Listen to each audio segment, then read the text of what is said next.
Hey everyone, per your requests, I'm starting Sword of Coming, chapters 351 through 360 of the previous episode. Aboard the Osmanthus Island ship, Qian Ping'an sails for Stalactite Mountain, receiving a sword scripture from Feng. Guided by Golden Core swordsman Ma Ji, Chen endures agonizing soul-tempering exercises via Ma's bonded flying sword, Shade. Drawing upon his brutally honed resilience, Chen firmly withstands the excruciating spiritual strikes. Shocking Ma Ji with his unyielding fortitude, an unfazed Chen adopts a formidable counterstance, ready to face the overwhelming pressure.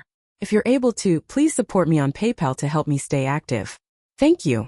Now let's get back to the story of Sword of Coming audio series. A fearsome sword strike rushed from the land to Osmanthus Island, which was located in the middle of the sea. Another sword strike followed quickly after, and it also surged over from atop the sea of clouds above Old Dragon City. The might of the two sword strikes was magnificent and earth-shaking. One after another, the two bursts of sword chi descended from the sky and carved deep ravines into the sea between Old Dragon City and Osmanthus Island.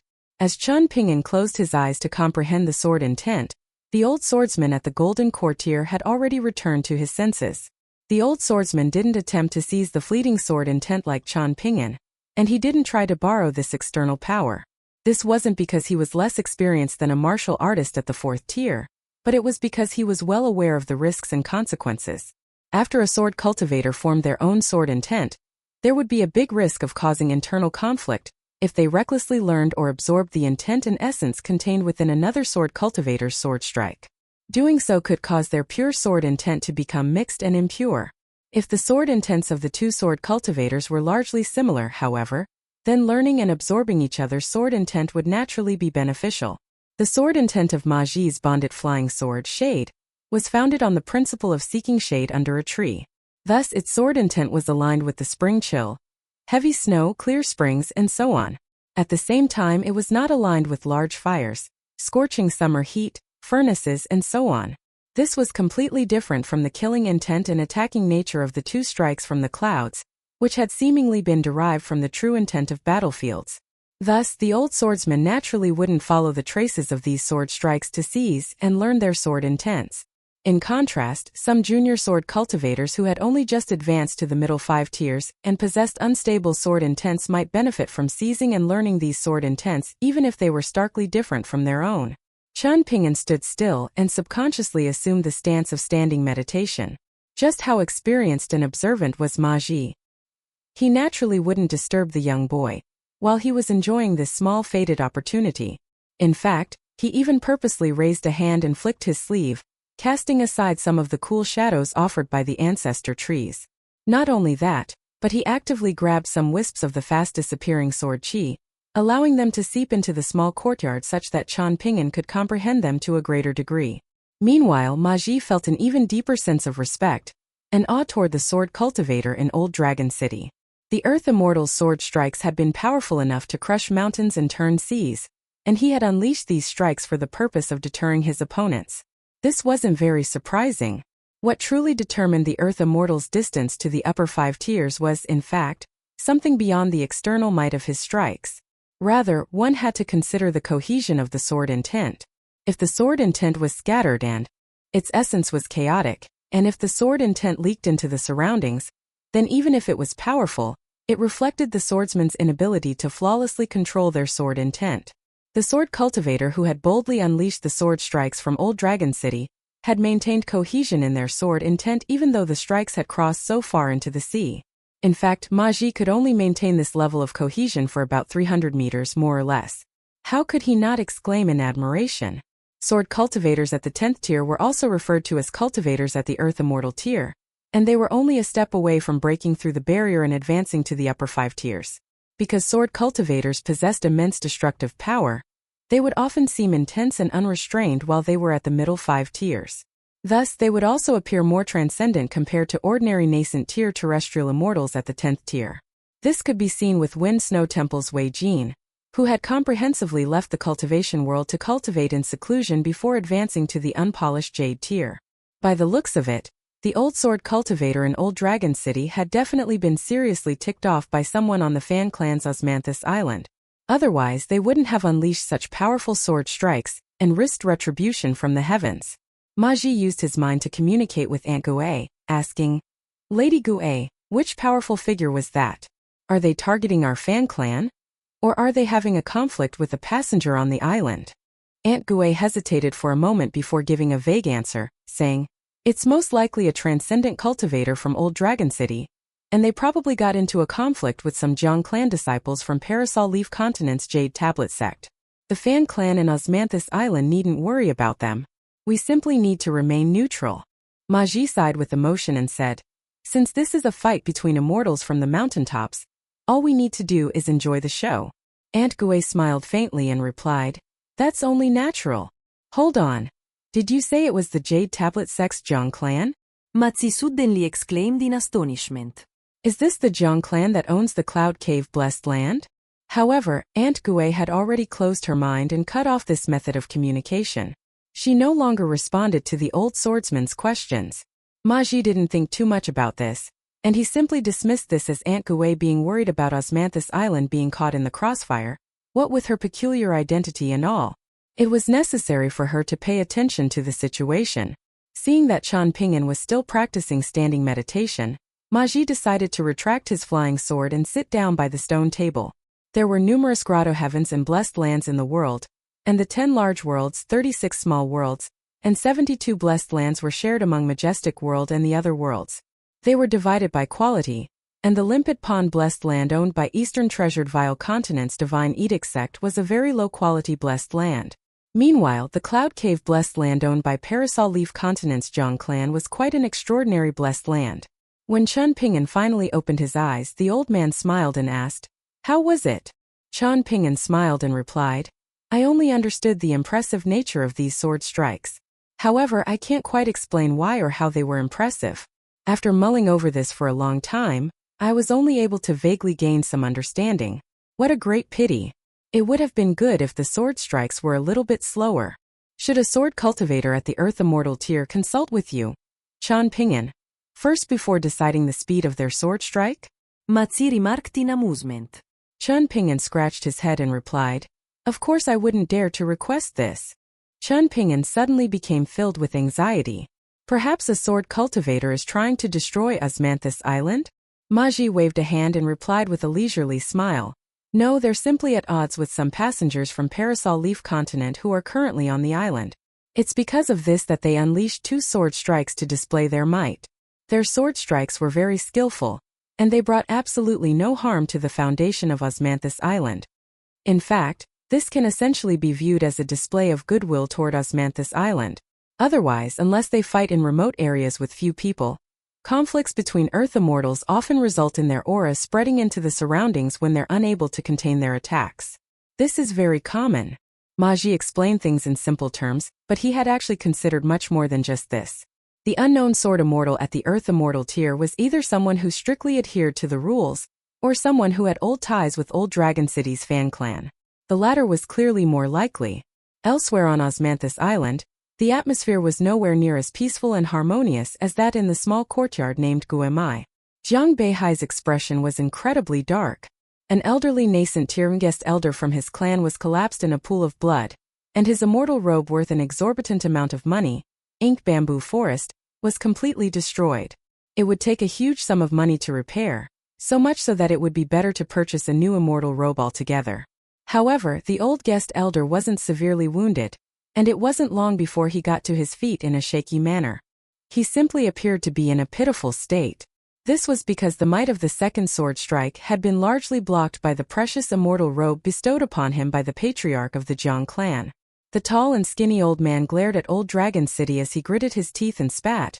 That bastard unleashed 2 sneak attacks on me. You've gone too far. What in the world is going on, Elder Su? Jiang Beihai asked in a quiet voice. However, his feet remained planted, and his body remained unmoving. Not only was he, a direct descendant of the Jiang clan, completely still, but his subordinates, as well as the disciples from the Jade Tablet sect, were also the same. They didn't even dare to breathe too loudly. The old guest elder was extremely frustrated, and his voice was filled with helplessness as he speculated. The 2 sword strikes were launched by the same person, and the origin of the sword strikes was that sea of clouds above Old Dragon City. Perhaps an old ancestor from the Fu clan is warning us using a pseudo-immortal weapon. Zhang Beihai pondered for a moment before replying. The Fu clan has never liked the Ding clan, while the Ding clan has a fairly good relationship with the Parasol Leaf sect. Indeed, it was thanks to the support of that person that the Ding clan was able to maintain a firm grip on power in Old Dragon City. Our Jade Tablet sect has already been archenemies with the Parasol Leaf sect for more than 1,000 years, so logically speaking, the enemy of our enemy should be a friend. Even if we've chosen to take the Fan clan's Osmanthus Island instead of the Fu clan's treasure-swallowing whale to Stalactite Mountain this time, they shouldn't be feeling so much hostility and resentment toward us. The Fu clan isn't stupid, and they can't be unaware of the Jade Tablet sect's strength. They can't be oblivious to our Jiang clan standing in the Jade Tablet sect either. Moreover, the Fu clan has always had a very good relationship with the Fan clan. Could this be because of Lady Gui? Perhaps some old ancestor in the Fu clan has feelings for her. The woman in palace attire speculated carefully. Zhang Beihai lowered his voice and chuckled in anger, saying, "It's not like we're openly snatching Lady Gui away from them, are we? No, we're openly and honestly discussing business. If Osmanthus Island were owned by Fu Qi, and if Lady Gui were his mistress, then this attack on us could somewhat be explained. However, an ancestor of the Fan clan obtained this Osmanthus Island thanks to a stroke of good luck in the past, so why would the Fu clan try to help them? Does the Fu clan genuinely view our Jade Tablet sect as a pushover? If I exaggerate things a little, do you believe me if I say that the two short-tempered ancestors from our sect will immediately charge over to Old Dragon City to interrogate the perpetrators? Females always like to think about romantic affairs, while males always like to think about territory and conquest. There was an intense look in the tall and skinny old man's eyes as he used his mind to warn Zhang Beihai, saying, "Young master, we can't inform the sect about our current journey to Stalactite Mountain." Zhang Beihai nodded in his mind and replied with a wry smile, "Elder Su, I understand what's more important." The old man took a deep breath before saying, "I'm going to head to Old Dragon City right away. I need to personally visit that sword immortal, and I have to make heads or tails of the situation and have this matter settled.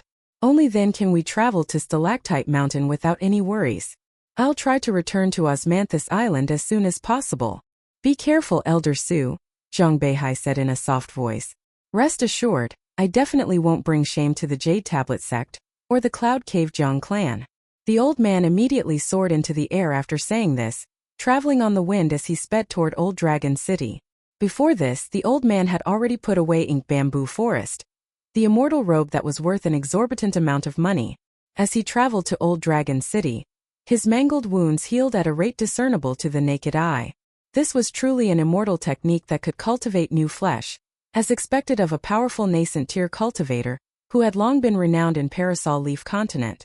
Following the two powerful sword strikes, everyone on Osmanthus Island became engaged in spirited discussions, regardless of whether they were passengers or members of the Fan clan.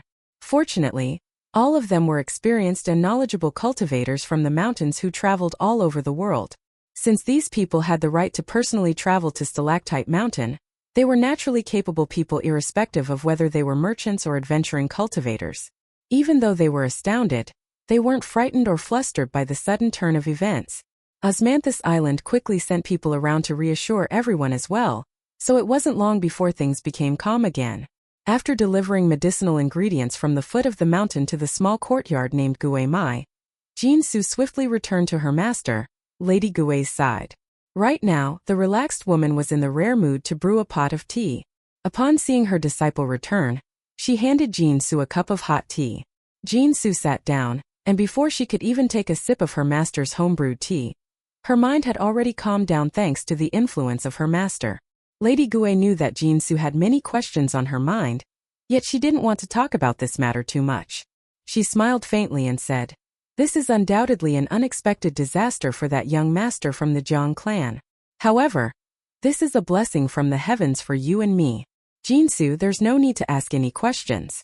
After returning from Stalactite Mountain, I'll try my best to arrange a meeting between you and the person who unleashed the sword strikes." She chuckled softly before continuing, "There's always a higher heaven, and there's always a more capable person. This isn't a nonsensical statement, and you'd best restrain yourself when you travel around the world by yourself in the future." Jian Su didn't pay much heed to these words of wisdom. She had already turned around to gaze at the distant Old Dragon City, her eyes filled with eager anticipation. Inside the small courtyard that held itself aloof from worldly affairs, there was absolutely no need to worry about these winds sweeping through the mountains. Afterward, Qian Ping'an practiced the sword with the elderly golden courtier swordsman every day. Ma Ji only needed to do 3 things. The first was to summon his flying sword and have it become intangible as it entered Qian Ping'an's body. After doing this, he could help Qian Ping'an temper his 3 immortal souls, consolidating the path for his embryo light, refreshing spirit, and serene essence. The second was to suppress his cultivation level and control his flying sword shade, using the techniques of a sword cultivator. He would then spar with Qian Ping'an. Finally, Ma Ji needed to observe Qian Ping'an as the young boy practiced sword techniques from the proper sword scripture. He would provide guidance for Qian Ping'an, and he would also correct Qian Ping'an whenever he found flaws in the young boy's posture. However, Qian Ping'an's manner of practicing the sword was very interesting. He didn't draw a sword from his wooden sword case, and he simply shaped his hand as if he were holding a sword. Ma Ji had asked Qian Ping'an about this, yet Qian Ping'an's answer had been relatively absurd and ridiculous. Qian Ping'an had explained that of the 2 swords in his sword case, the one named Subduing Demons was someone else's sword, so he naturally couldn't use it without permission. Meanwhile, he had used Eliminating Fiends, the Locust Wood sword, once on the battlefield before, but he had discovered that it was far too light for his liking. Qian Ping'an felt like he needed to get himself an iron sword of suitable weight for his first practice sword. Otherwise, it would feel wrong if he wielded a sword that was so light that it almost felt non-existent. He needed to wield a heavy sword and still be able to unleash extremely quick sword strikes. That way, he would have the option to switch to a wooden sword if he came across a powerful opponent that his heavy sword couldn't defeat in the future. With a wooden sword, he could then unleash his quickest sword strikes against his opponent. As a powerful cultivator who was viewed as a transcendent deity by mortals, Ma Ji had little interest in the sword techniques of martial artists. Thus, he didn't have any strong feelings regarding the stubborn pursuits of Qian Ping'an, a developing swordsman. In fact, he even felt a hint of scorn deep in his mind. If one dug around the fields for food, just what kind of extremely rare treasures did they expect to find? If Qian Ping'an were interested in tempering his sword intent, however, then Ma Ji most likely wouldn't be able to refrain from discussing this for 3 days and 3 nights with Qian Ping'an. The osmanthus girl, Jin Su, would deliver 3 meals a day to the small courtyard, and she was incredibly relieved that Qian Ping'an didn't try to take advantage of her and boss her around as if she were truly a lowly maidservant. He didn't ask her to run around and fetch things, nor did he ask her to assist him in changing and bathing. Otherwise, this would have truly given her a big headache. Even when it came to changing the medicinal water in the bathtub, it was still Qian Ping'an who did this by himself. This caused Jin Su to finally develop a sliver of a good impression of Qian Ping'an, the young but esteemed guest of the Fan clan. Apart from this, she needed to replenish the osmanthus wine in the Gomai courtyard every so often. With Jin Su's status, she could naturally choose to bring dozens of pots of osmanthus wine to the small courtyard all at once. However, she had ultimately decided against choosing this much simpler solution. Part of the reason was so that she could see the young boy again, giving her more opportunities to determine his power. After all, distant journeys across the sea were slightly dull and mundane for osmanthus girls like them, especially since they were already very familiar with these routes. There were the so-called 10 sceneries of Osmanthus Island, including things like the bright moon rising with the tides. One could vaguely see osmanthus trees growing on the moon, which would then create mirages of ancient palaces. During the journey, passengers could also see schools of flying fish circling around Osmanthus Island and so on. In the beginning, the osmanthus girls had also been enthralled by these incredible sights. In fact, some passengers would even pay artists to paint these beautiful scenes for them. After seeing them again and again, however, the osmanthus girls were no longer astonished by these sights. Instead, they were more interested in the peculiar people and strange events that took place on Osmanthus Island. Qian Ping'an woke up at 5 in the morning every day. The sky would still be dark, and he would first practice the 6 steps of walking meditation for approximately 2 hours. Ma Ji would arrive at around 7, and the old sword cultivator would leisurely drink a pot of osmanthus wine while he waited for Qian Ping'an to finish practicing that bland and unremarkable fist technique. In fact, it was more accurate to say that Qian Ping'an would wait for the old man to finish drinking his pot of wine. When Ma Ji finished drinking, it would roughly be time for Jin Su to deliver breakfast to them. They would eat for half an hour, and Ma Ji would use this time to roughly explain the strength and sword intent of the sword strikes that he would unleash later in the day. He would also tell Qian Ping'an some peculiar or interesting stories regarding sword cultivators. Afterward, Qian Ping'an would return the breakfast boxes to Jin Su, who would be waiting at the front door of the courtyard. He would thank her, and he wouldn't feel embarrassed to directly ask for osmanthus wine if he needed to replenish his stock in the small courtyard. Following Ma Ji's suggestion, Qian Ping'an's training would start off easy in the morning, and gradually become harder as the day went on. Qian Ping'an would first practice sword techniques from the proper sword scripture for 4 hours. During this time, Ma Ji would suddenly attack him without warning from time to time, purposely breaking up the young boy's sword techniques. Thus, Qian Ping'an needed to perfect the 4 sword techniques including the avalanche technique and the deity suppression technique, and he also needed to be wary of sudden attacks from the golden core tier sword cultivator at any given moment.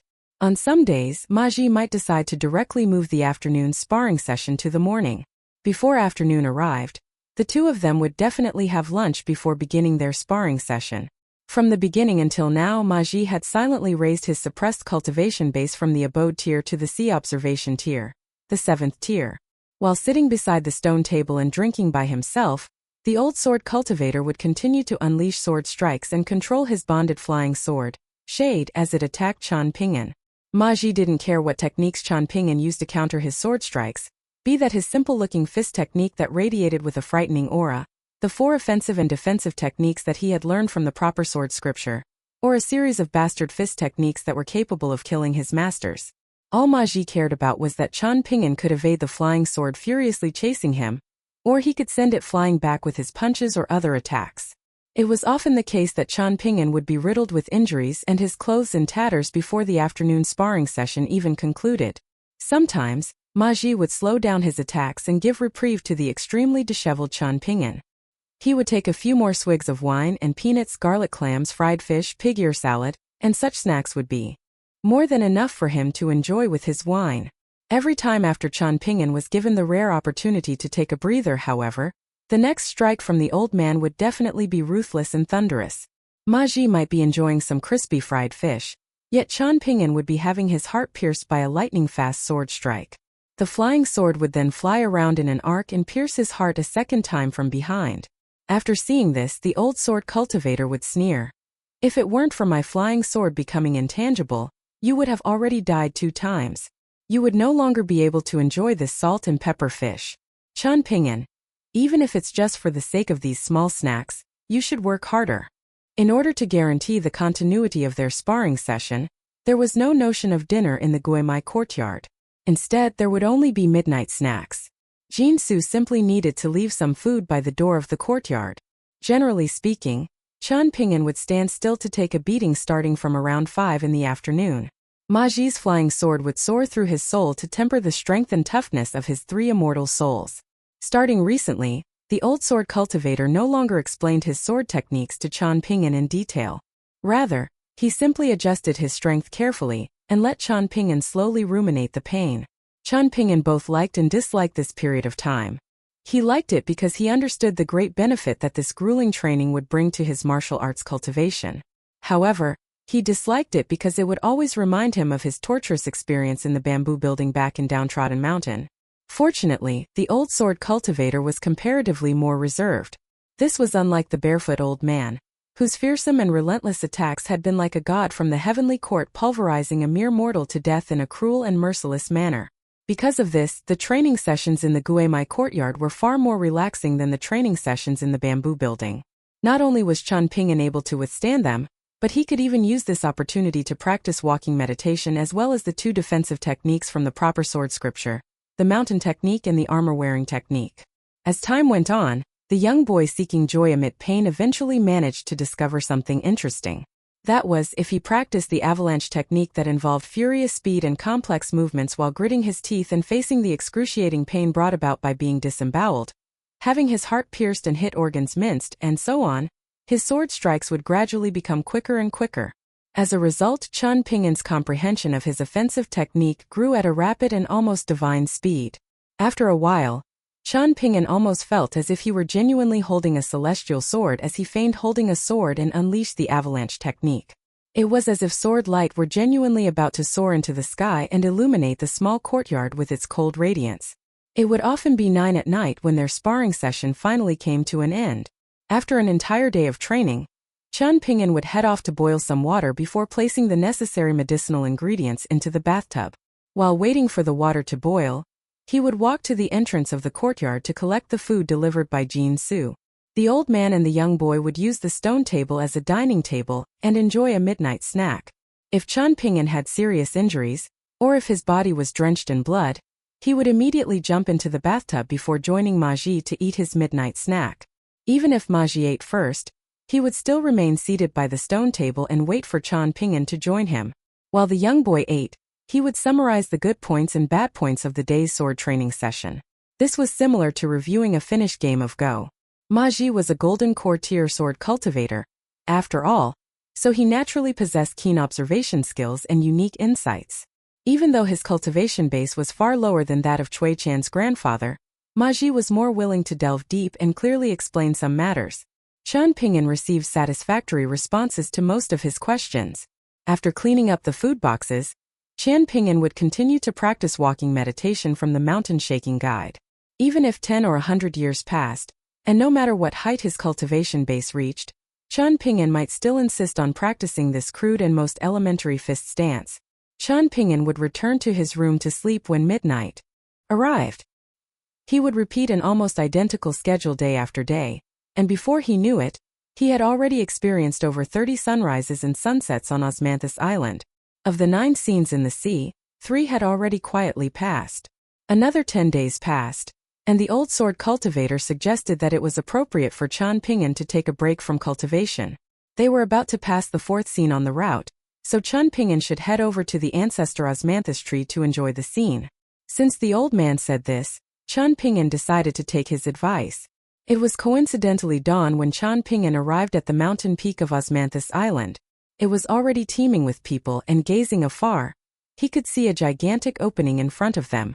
The travel route of Osmanthus Island would take them directly through this opening. There were cascading mountains to the 2 sides, and row after row of structures atop the mountains. These buildings were constructed atop the mountainous islands enshrouded in clouds and mist. This scene wasn't peculiar because of the secluded immortal force that existed on these lone islands in the middle of the sea. Instead, it was peculiar because of the pair of 300-meter-tall golden deity statues set atop the sheer cliff faces on the 2 opposite islands. These statues were majestic and extraordinary, and they were still a dazzling gold color even after being punished by the waves for countless years. Even chi refiners would feel a sense of awe upon seeing these statues. According to legends, the formal gods represented by the 2 golden statues were the divine general, who once guarded the northern heavenly gate, and the deity who once controlled the main water fortunes of the world. The former god his sword in front of him, with the sword tip resting on the ground and his hands resting on its hilt. It was as if he were a colossal god peering down at the mortal world. Meanwhile, the latter god was the top-ranked deity served by the many rain gods, and they were nominally in charge of the distribution of clouds and rains done by the true dragons in the world. The facial features of the rain god deity were blurry and covered by clouds and mist, so it was impossible to determine whether they were male or female. There was a 5-colored ribbon of unknown material hovering around its body and gently drifting in the air, appearing as agile and lively as could be.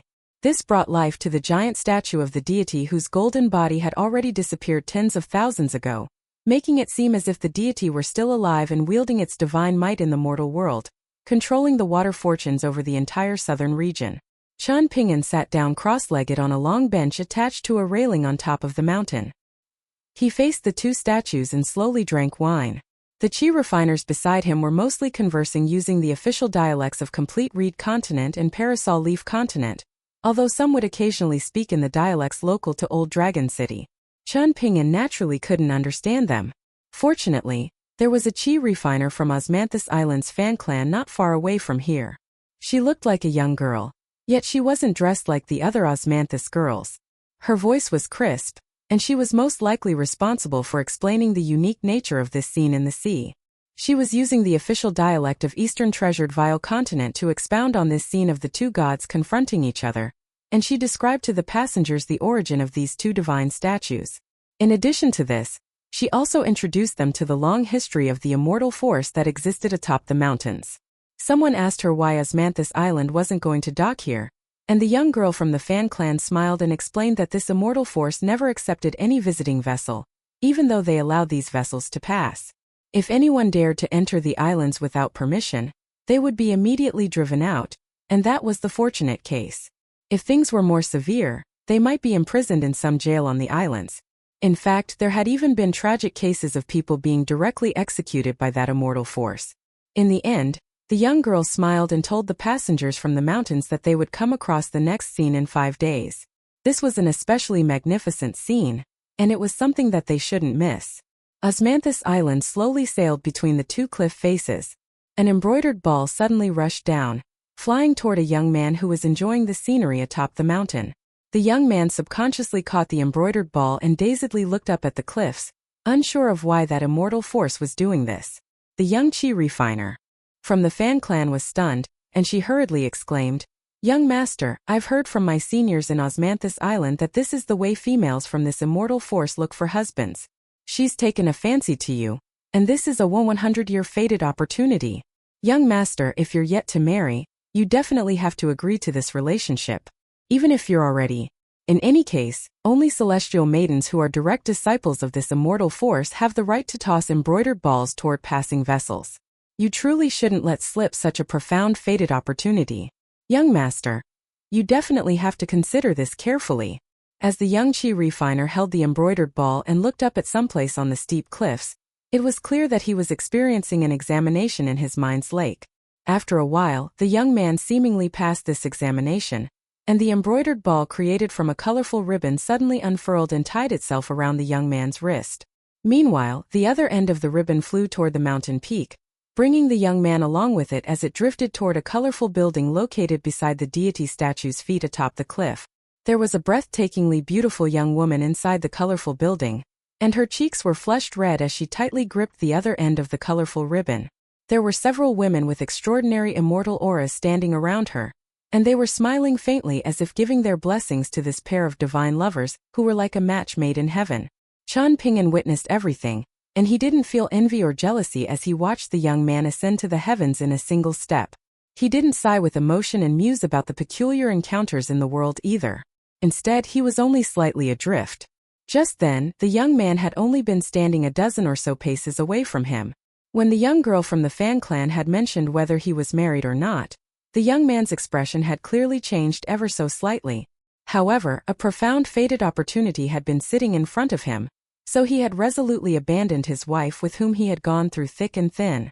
Qian Ping'an raised his head and glanced toward the colorful building on the cliff. He felt like the immortal lady who had tossed the embroidered ball might possess an impressive cultivation base, but her judgment of character was truly very lacking. After returning to the Guimai courtyard, Ma Ji roared with hearty laughter as he drank wine and ate snacks. "I didn't expect for an embroidered ball to be thrown at the island. However, it's a shame that the target wasn't you. What a shame, what a great shame. You have to realize that in the history of Osmanthus Island, it isn't an exaggeration to call this event of having a colorful embroidered ball tossed from the mountaintop a 1 in 100-year occurrence.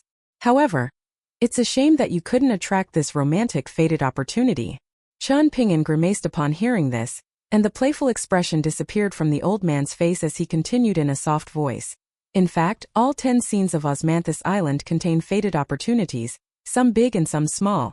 Of course, these are fated opportunities that one can only wish for. Everything is determined by fate. Take for example the colorful embroidered ball tossed onto the island today. Who would have thought that the fortunate person would be an abode-tier vagrant cultivator with mediocre cultivation talent? Ma Ji's expression became serious and he suggested, "You can ignore 9 of the scenes, and it doesn't matter much even if you have 0 thoughts of trying your luck. However, you have to personally head to the foot of Osmanthus Island when we arrive at the next scene. The closer you can get to the seawater the better. This is because the next fated opportunity is a grand one that even golden core tier or nascent soul tier cultivators will be envious of. If it's just trying my luck, then I'll pass on the offer," Qian Ping'an said in exasperation. "It's better and more practical to practice the sword in this courtyard." The old sword cultivator widened his eyes and exclaimed, "Go, you definitely have to go. Even if the chance is smaller than 1 in 10,000, you still have to go over to try your luck. One shouldn't foolishly expect everything to go smoothly in cultivation, but one should at least have some hope. If you head over, you can both enjoy the scenery and try your luck.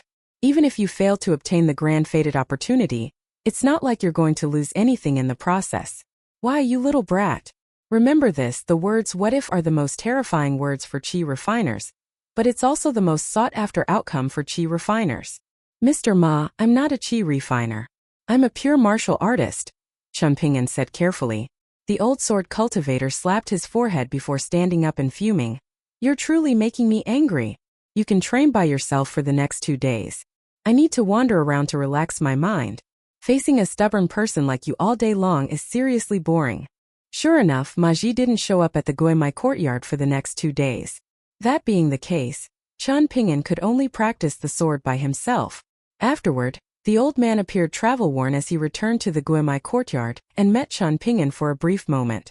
After saying that Chen Ping'an was doing fairly well, and to keep things up, he disappeared from the courtyard again. Chen Ping'an simply dismissed this as the old man having his own matters to deal with. This wasn't strange. A few days passed, and Osmanthus Island arrived at the 5th scene along its route, the Flood Dragon Trench. Because the old man had reminded him of this scene once again, Chen Ping'an decided to give himself half a day of rest. After notifying Jin Su about this, the Osmanthus girl arrived at the Guimai courtyard at noon on the day. She told Chen Ping'an that it was time to head down the mountain to enjoy the scene.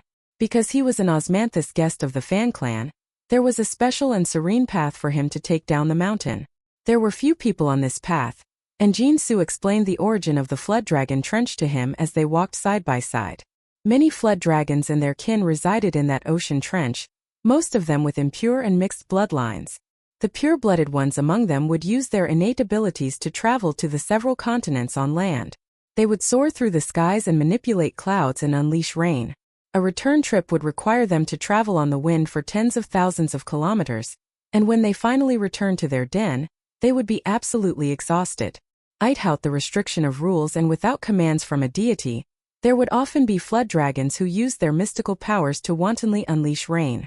Such actions would commonly result in disaster. Because of this, flood dragons would often become evil flood dragons in the eyes of ordinary people. Thus, they would be relentlessly hunted by local chi refiners, who sought to both help the mortal people and obtain the flood dragons' bodies, which were natural treasure troves. Chen Ping'an was startled by this information, and he hurriedly hastened his pace toward the foot of the mountain on Osmanthus Island. He was born in Jewel Small World, and this was where the last true dragon in the world had been slain. As such, he definitely had to take a look at the true appearance of flood dragons. Could those spiritual beings in the Flood Dragon Trench be considered as descendants or disciples of true dragons? It wasn't long before Chen Ping'an arrived at the foot of the mountain. There were numerous small boats moored along the dock of the island, and the boatmen standing in them were all chi refiners from the Fan clan who were very familiar with traveling across the Flood Dragon Trench. Osmanthus Island made a guarantee to its passengers that as long as they didn't make loud noises or recklessly disturb the Flood Dragon kin with their mystical powers, they definitely wouldn't face any danger. Even if there were dangers, the Golden Core tier cultivators on Osmanthus Island would immediately head over to assist them. Osmanthus guests didn't need to pay extra to board these small boats. This was fortunate for Chen Ping'an, because he would have been willing to pay even a couple snowflake coins for this experience. He and Jin Su boarded a small boat, helmed by an elderly man. Chen Ping'an discovered that the old man was holding a 3-meter-long bamboo pole in his hand, and there was a column of talismanic symbols engraved on the pole. Among these talismanic symbols, there were 4 ancient and worm-like characters that looked like the phrase, "Concentrate on the task at hand," recorded in the authentic death-avoiding book. The talisman including this phrase was called the Lock-Slashing Talisman, an extremely high-level talisman. The authentic death-avoiding book told cultivators that traces of blood would ooze from the talisman once it was successfully formed. This was nothing to worry about, and it simply evidenced the talisman reaching a stage of great accomplishment. Seeing this, Chen Ping'an asked Jin Su about the name of the talisman on the bamboo pole. Jin Su was completely stumped, as if she had never considered this matter before. She went over to ask the boatman, and the old man smiled and replied, "Truth be told, I don't know either. My master couldn't explain it either when he passed the boat and bamboo pole down to me, and I heard that these objects have existed ever since the Fan clan opened this route. We boatmen on Osmanthus Island say that it's a dragon beating pole that can scare away the flood dragon kin in the water. In reality, however, none of us believe this ourselves. Instead, we trust this more. The old man grabbed a handful of paper humans and paper horses folded from snow-white foil paper from the bag beside his feet. If we encounter flood dragons swimming by under our boat, we simply need to grab a handful of these and toss them into the water. The flood dragon kin will quickly disperse afterward, and this has always worked for us. If we want to detour around the flood dragon trench, that will add an extra 100,000 kilometers to our journey. Fortunately, the flood dragon trench only looks and feels terrifying on the surface. In reality, however, Osmanthus Island has never had any issues with the flood dragons for the past several hundred years.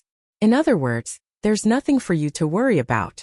The boatman laughed heartily, and it was clear that he was an honest and frank old man.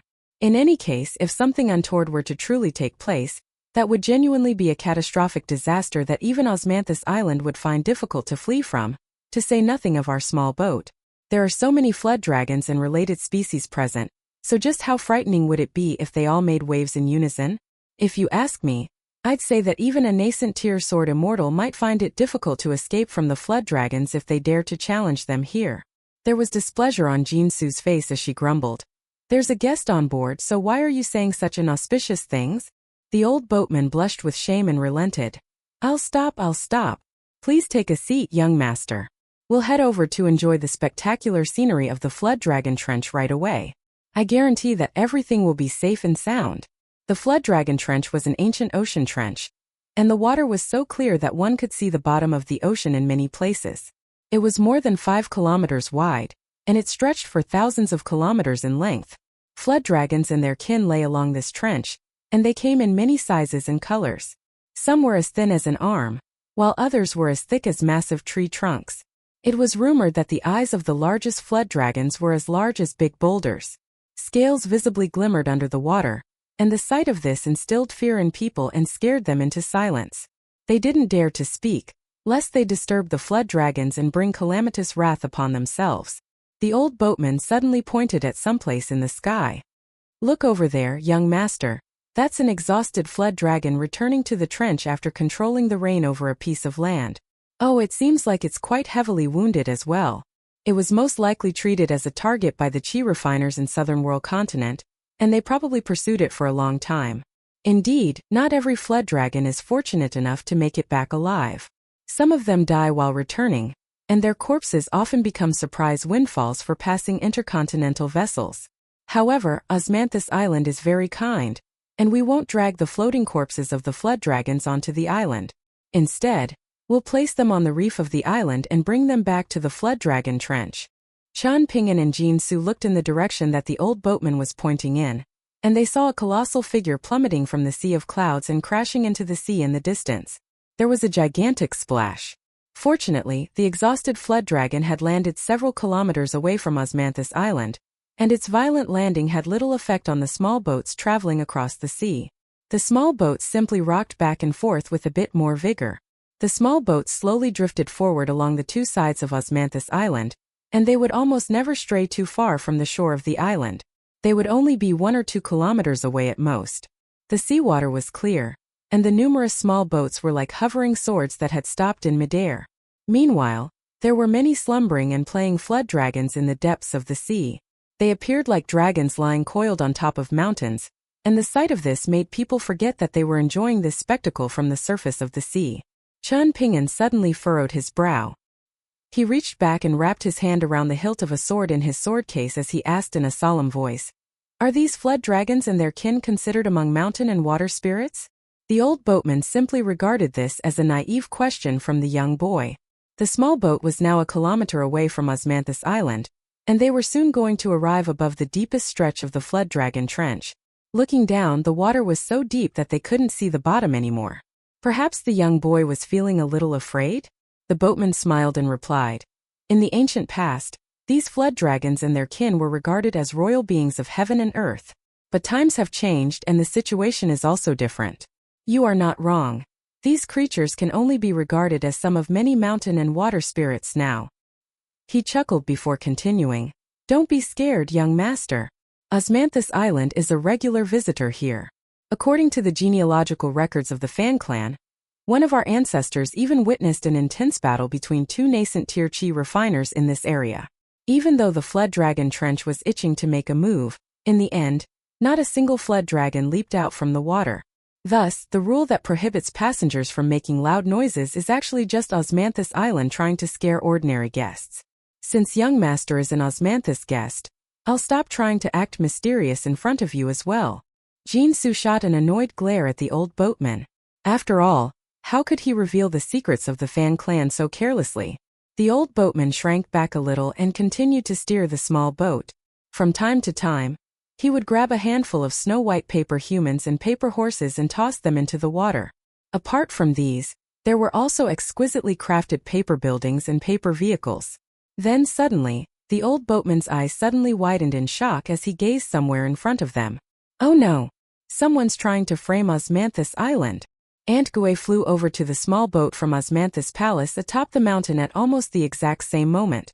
She and the old boatman looked toward the small boat at the very front, and she was clearly fuming. Someone brought a Dragon King basket and used it to capture a young flood dragon playing in the shallows. The old boatman stood up and asked, "Perhaps Zhang Beihai is purposely exacting revenge?" They chose to disembark halfway through the journey, and we ordered Maji to secretly follow them for 10 whole days. However, Maji didn't discover anything amiss. Or perhaps someone from the Ding clan is secretly causing trouble. But where would the Ding clan get a Dragon King basket? Maybe it's the Fu clan? The Fu clan does indeed have a Dragon King basket, but they don't have any reason to screw us over. Aunt Gui shook her head and said, "It's hard to say right now, and the most important thing is to appease the flood dragon trench. Otherwise, if we anger the flood dragons here, even cultivators at the upper 5 tiers will struggle to help us, no matter how willing they are. They'll also be helpless.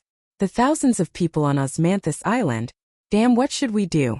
They've already locked their gazes on us. If anyone dares to travel through the sky right now."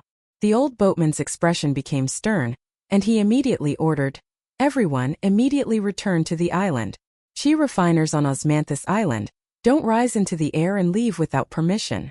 Otherwise, the flood dragon trench will view this as an act of provocation. Maji, please reveal your strength, lest our guests think that we're making a mountain out of a molehill."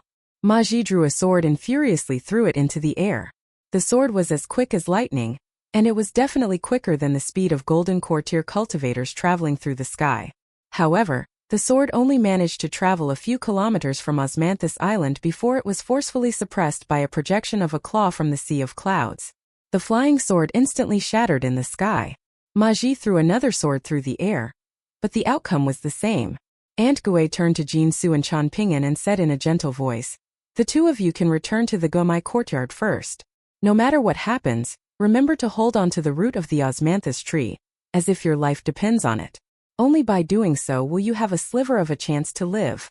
With a tap of her feet, Jinsu had already left the small boat and drifted back to the dock on Osmanthus Island. She turned around to look back. The young boy with the sword case was surprisingly still in the small boat, and when he finally returned, there was a bamboo pole in his hands. "What are you doing?" Jinsu asked. "Perhaps the dragon beating pole will genuinely be useful," Chan Ping'an replied. Jinsu glanced at Chan Ping'an as if she were looking at a fool. She then turned around and dashed toward the mountain peak. In the next instant, it was as if the mountain were collapsing and the earth were shattering as the entire Osmanthus Island suddenly sank more than 300 meters. No, it wasn't that the island was sinking, but rather that the sea level for a few kilometers around Osmanthus Island was dropping altogether. Following this sudden change, the flood dragon trench, which had initially been located beneath the surface of the sea, immediately appeared like a towering mountain range surrounding a canyon. All of the flood dragons and their kin trained their eyes on Osmanthus Island. This was the true meaning of surging undercurrents. Aunt Gui hovered forward and eventually came to a stop in midair. Using an ancient-sounding and difficult-to-understand language, she communicated something with a golden flood dragon in the distance. There was a cold expression on the flood dragon's face. Subduing demons, the sword that was forged by sage Ruan Qiong, was already restlessly ringing in the sword case on Chan Ping'an's back. Based on Ruan Qiong's advice, Chan Ping'an should flee as far away as possible if he came across such powerful beasts. However, where could Chan Ping'an flee right now? He didn't run to the mountaintop to seek refuge in the Guemai courtyard. Nor did he stand still and await death without doing anything. Qian Ping'an glanced at the bamboo pole in his hand that was still lush green even after all these years. He pondered for a moment, and he decided to sit down cross-legged and rest the bamboo pole across his knees. He used his fingers to forcefully rub away the talismanic symbols that were different from the symbols recorded in the authentic death-avoiding book. Relying on his memory, Qian Ping'an then retrieved the wind and snow all that Li Shixing had gifted him.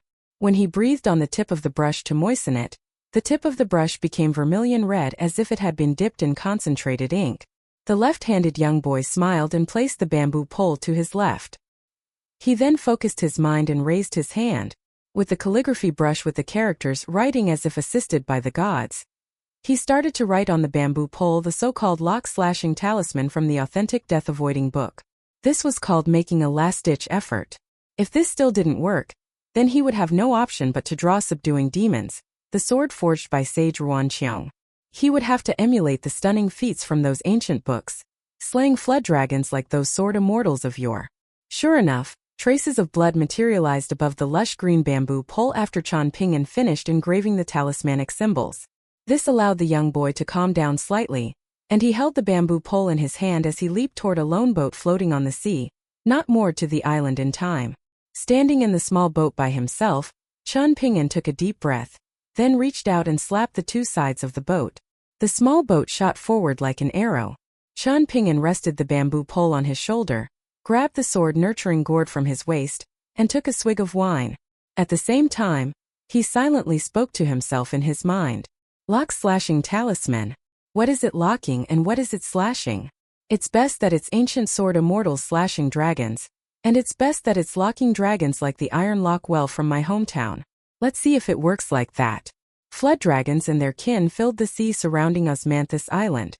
It was clear that a huge calamity was about to befall them, one so severe that even immortals couldn't escape. However, what appeared in the sights of the passengers on Osmanthus Island was a scene extremely carefree and dashing. A lone boat leisurely drifted forward. A young boy with a bamboo pole on his shoulder calmly drank wine in the Osmanthus Palace located atop the mountain on Osmanthus Island. There was a young Osmanthus guest standing on top of the roof. He gazed up at the surroundings, and an old woman was standing next to him with a worried expression. The young boy was wearing a bright yellow changshan, and this changshan didn't appear especially eye-catching at first glance. Similar to Qian Ping'an's sword nurturing gourd, however, a powerful person had also applied a high-level illusion technique to this changshan. If someone were able to see through this illusion technique and observe the changshan carefully, they would discover the unique nature of this outfit. The changshan wasn't woven from silk or satin, but from countless yellowing bamboo strips that were intricately linked together. This was divine craftsmanship, and the thin bamboo strips were surprisingly tough as well. When wearing this changshan, one would feel warm in winter and cool in summer. The wearer would also feel as if they were in an exquisite blessed land. This was extremely beneficial for cultivation, and it was this that reflected the wealth and might of immortal forces. The bright yellow changshan was named Refreshing, and it was a renowned immortal robe produced by the Bamboo Sea Small World's Azure Divine Mountain. It was once the treasured possession of a ruler from a large empire in Middle-earth Divine Continent, yet it had gone missing for a long time after the empire was destroyed. Unexpectedly, it was now being worn by this young boy. Speaking in the official dialect of Eastern Treasured Vile Continent that he wasn't fluent in, the young boy asked, "Grandma Lu, even the 100-li-inch movement talisman of that golden core tier sword cultivator was ineffective, so will my 1,000-li-inch movement talisman be very risky as well?" The old woman sighed and replied, "In reality, the cultivation base of that old flood dragon isn't very terrifying. It's only at the peak stage of the nascent tier. However, they've received assistance from a powerful person, and this trench has become like a small world. In this sense, that old flood dragon has transformed into the sage of this small world. He's the one guarding it, and his combat power is equivalent to that of cultivators at the unpolished jade tier. At the same time, he has the advantage of time, geography, and popular support." "Then what should we do?" the young boy asked with a frown. "There's no need to be overly worried, young master," the old woman replied with a smile. "Even if it means sacrificing myself, I'll still help you leave this flood dragon trench. However, you should remember to return following the same path and head to the colorful building atop the mountain cliff where the embroidered ball was tossed from. Tell them your name, and they definitely won't dare to neglect you. At that time you can enjoy a smooth trip back to pure white continent. You can inform the patriarch about this, and divine punishment will naturally befall this place in due time, obliterating the flood dragon trench and transforming it into flat land. That will be good revenge for this old lady. Grandma Lu, just how significant is life and death?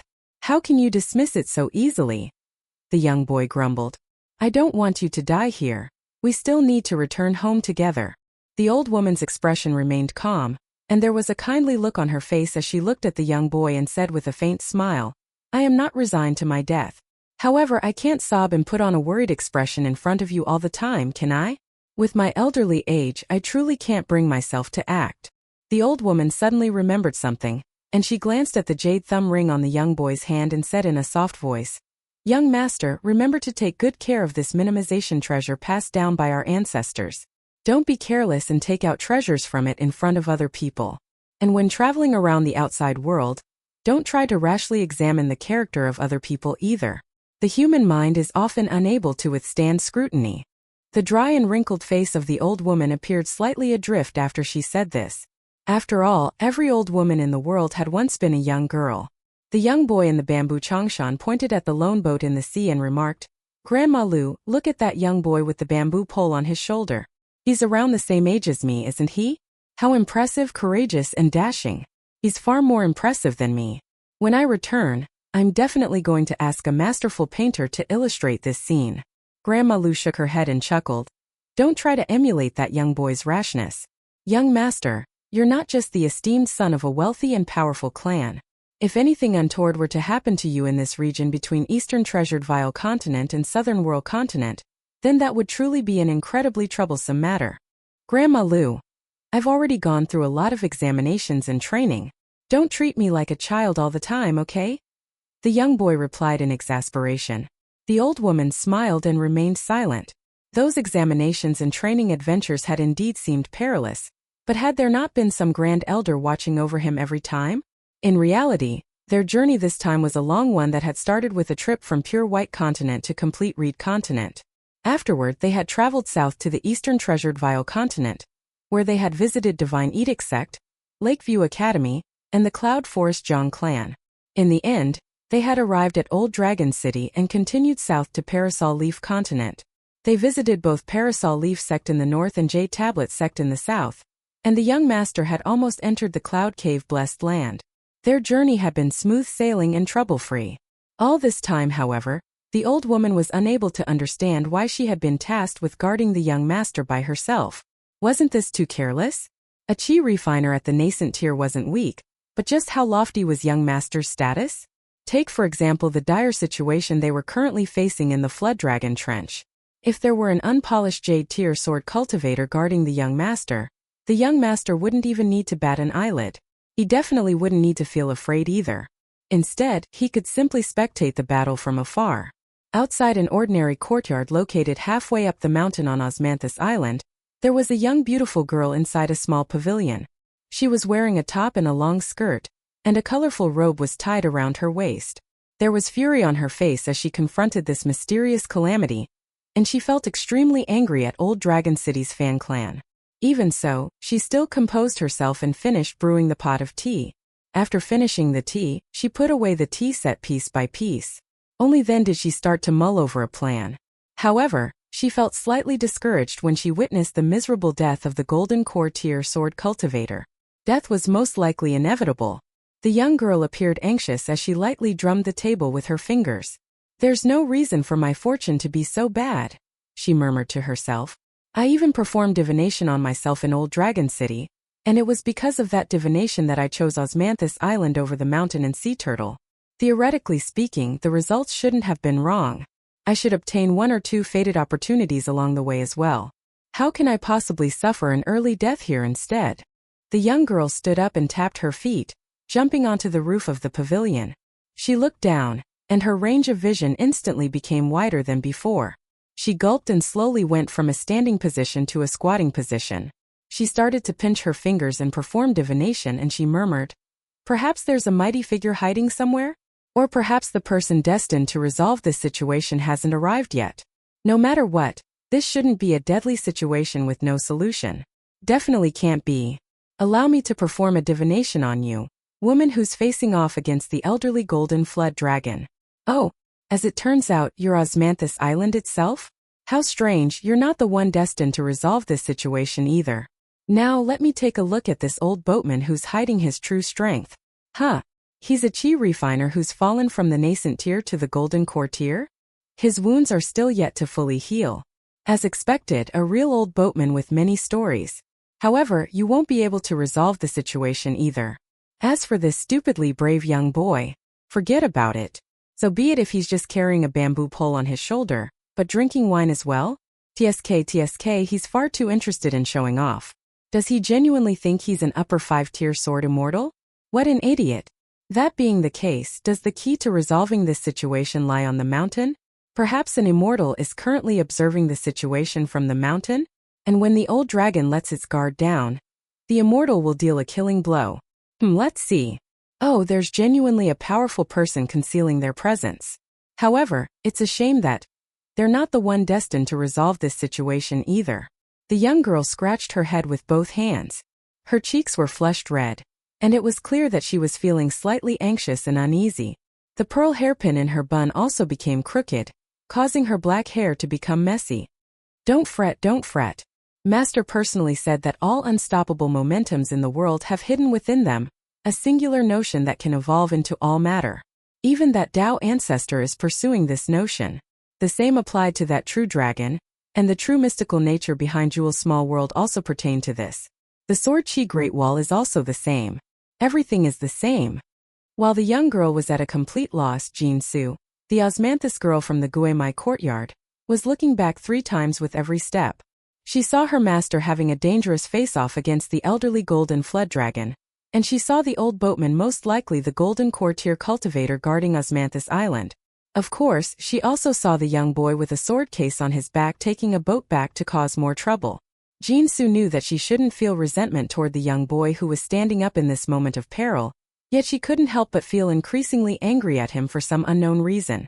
In fact, it was almost as if this entire calamity should be blamed on him.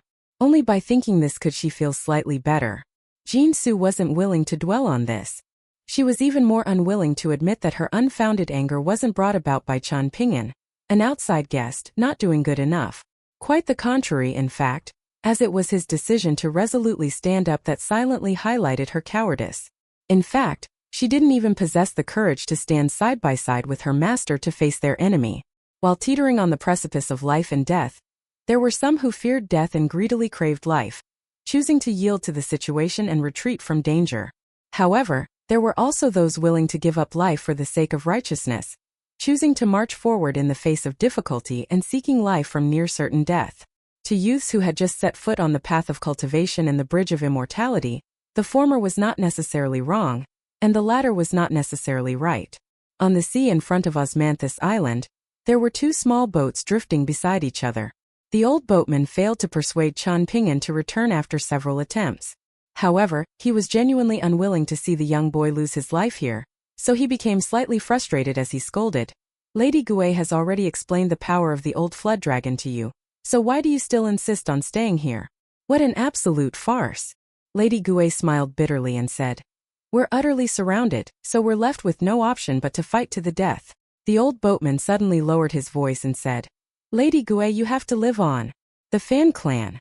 The woman shook her head and replied, I've already made up my mind. She turned to the young boy and asked in a gentle voice, Chen Ping'an, is that talisman genuinely very important? Chen Ping'an nodded vigorously in response. Lady Gui took a deep breath and said, Things have already come to this, so what else can we do? That old flood dragon is hellbent on ignoring our past relationship, using the so-called rules to suppress us again and again. There's definitely something fishy about this situation. However, since you're willing to do something about this, then go ahead, Chen Ping'an. The 2 of us will help you buy some time. This won't be too difficult. Chen Ping'an immediately sat down in the small boat with his back facing the elderly golden flood dragon. His mind was linked with 15th, his flying sword which doubled as a pocket treasure, and it wasn't long before a sheet of azure-colored talisman paper slid out from his sleeve. The talisman paper looked like a page that was torn out from some sagely classic. Qian Ping'an held the wind and snow all in his left hand and lightly breathed on the tip. However, Qian Ping'an was shocked when the tip of the calligraphy brush moved toward the talisman paper. Even thought it was engraved with the characters writing as if assisted by the gods, the tip of the brush felt like a traveler's feet stuck in a meter of snow. It was barely able to move. Qian Ping'an's breath of true qi as a pure martial artist was directly cut off. Qian Ping'an had written several treasure pagoda demon-suppressing talismans and yang energy illumination talismans on golden talisman paper before, and he had never once encountered such a situation. Unexpectedly, however, Qian Ping'an was delighted by what he saw. Qian Ping'an forcefully summoned a new breath of true qi, willing to suffer internal injuries and rock his soul in the process. His arm pressed down, and the wind and snow all continued to approach the azure talisman paper. People were allowed to help, but they had to first guarantee that they wouldn't make the situation worse. In front of the abandoned temple in Yellow Court Nation, that group of youths in colorful robes and on majestic horses had attempted to perform a good deed in a passionate and righteous manner. However, they had almost ruined the big plans of those righteous qi refiners, and they had almost allowed the sinister fox demon to flee. This was an example of performing a bad deed with good intentions. If he could guarantee that he wouldn't make the situation worse, however, then Qian Ping'an felt like he definitely had to do something. Back in the city god temple in colorful garment nation's Blusher prefecture, the prefectural overseer's youngest daughter, who had silver bells tied to her wrists and ankles, had also stepped forward to provide help. She had restrained herself at the right moments, and she had always acted within her abilities. Thus, she had been able to help Qian Ping'an and alleviate the pressure on him. This was very good. He remembered another fairy, Ceremony Mountain's Kuan ship. This osmanthus island was something that his good friend Fan Air would inherit after he came of age. Meanwhile, there had once been two young girls on the Kuan ship whom he had interacted with for many days and nights, Chun Shui and Qiu Shi. They were both very lovely girls. Qian Ping'an had always believed that with their young age, they would definitely see each other again in the future, no matter how many dozens of years passed, and no matter how far away they were now. Qian Ping'an continued to exert more and more force on his fingers and arm. At the same time, he calmed his breathing and rapidly channeled the 18 stops technique. The pure and formidable breath of true qi in his body needed to be quick and stable. Having stable qi would lead to a composed soul, and having a composed soul would lead to an effective talisman.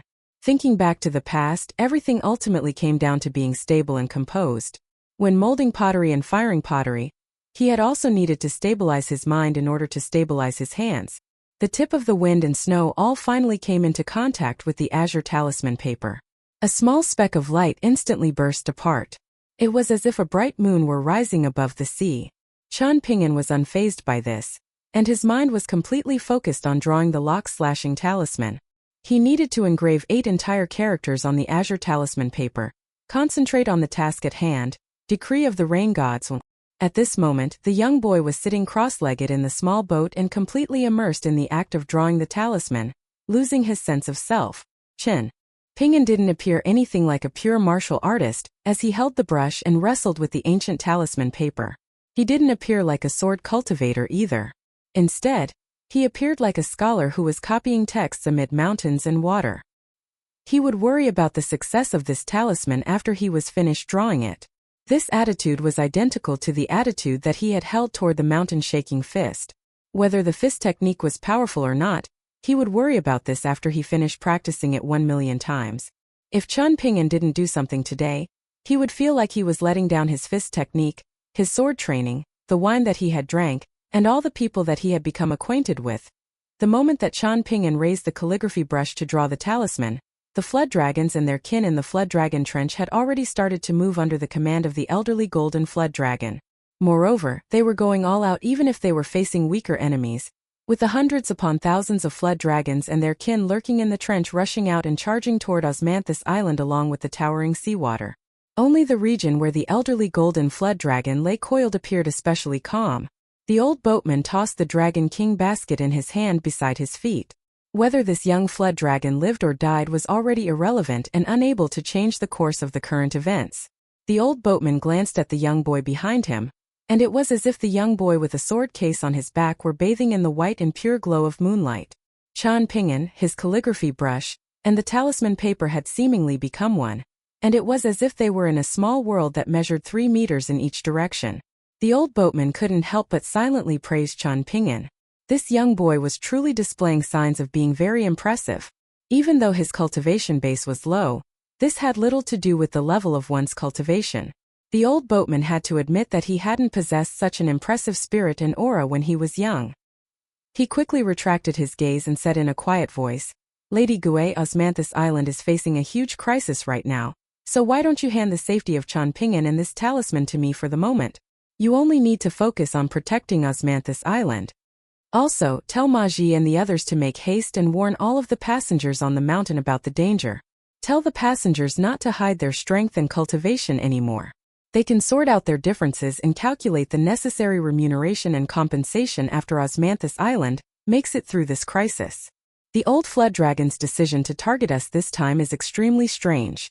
Moreover, judging from its method of killing that golden courtier sword cultivator, it's either advanced to the upper 5 tiers or someone has secretly set up a formation in the flood dragon trench, transforming this location into something akin to a Confucian school or academy," Lady Gui replied. "Perhaps a profound figure from some heretical force has taken a fancy to this region and given this old flood dragon the power and confidence to challenge the Confucian sages in southern world continent.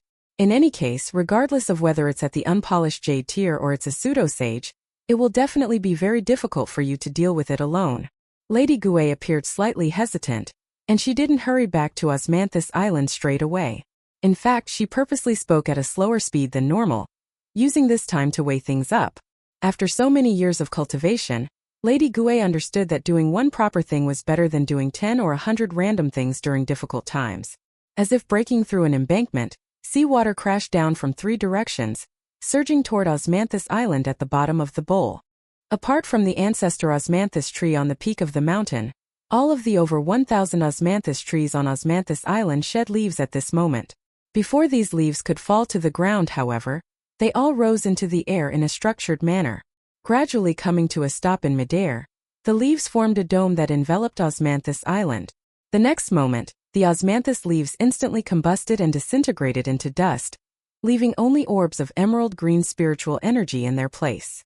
These Osmanthus leaf spiritual orbs were as large as wild chestnuts, and wisps of green threads extended from them and connected with the surrounding orbs. The sea churned violently, and Osmanthus Island was like a small lone boat amid it. As the spiritual energy of the Osmanthus leaves weaved and connected, it was as if Osmanthus Island were a boatman that had cast a large net. However, this net wasn't for fishing, but rather for blocking the imminent downpour. When the seawater slammed into the large net, waves churned and exploded into the surroundings. However, not a single drop of water was able to seep through the large net and land on Osmanthus Island. The island only shook slightly, and the mountain peak split open as branches and leaves started to rapidly grow from the ancestor Osmanthus tree in a mystical sight. Many pits appeared, revealing the snaking roots of the old Osmanthus tree. Following this, Osmanthus Island began to slowly rise into the air. In fact, it surprisingly appeared as if the island were attempting to withstand the powerful attacks from the sea and rise into the air, forcefully fleeing from the flood dragon trench. There were many small water dragons, one with horns on their heads, and these water dragons were the most ferocious as they charged and attacked Osmanthus Island. They lunged at the large net one after another, and they used their sharp claws to tear at the formation of Osmanthus leaves. Some even used their heads to smash the formation. These types of small water dragons were noble and honorable members of the flood dragon kin, and they used to have a relatively close relationship with the true dragons of yore who had ruled over the 5 lakes and 4 seas in earlier times. The difference between small water dragons and snakes or carps was like the difference between heaven and earth. There was only the additional description of water in their title, yet this made the status of small water dragons slightly inferior to that of pure small dragons. The latter were genuine relatives of true dragons, while the former were offspring resulting from the copulation between large dragons and azure sea serpents. Thus, small water dragons were also referred to as small azure dragons. Along with white hornless dragons that enjoyed hiding themselves in majestic mountains and gorgeous peaks, these two creatures that occupied the deep sea and land respectively often found themselves in the essays of scholars and literati. They were also frequent guests in poems composed by traveling poets. Many descendants of flood dragons followed behind these small water dragons, violently slamming into the large formation.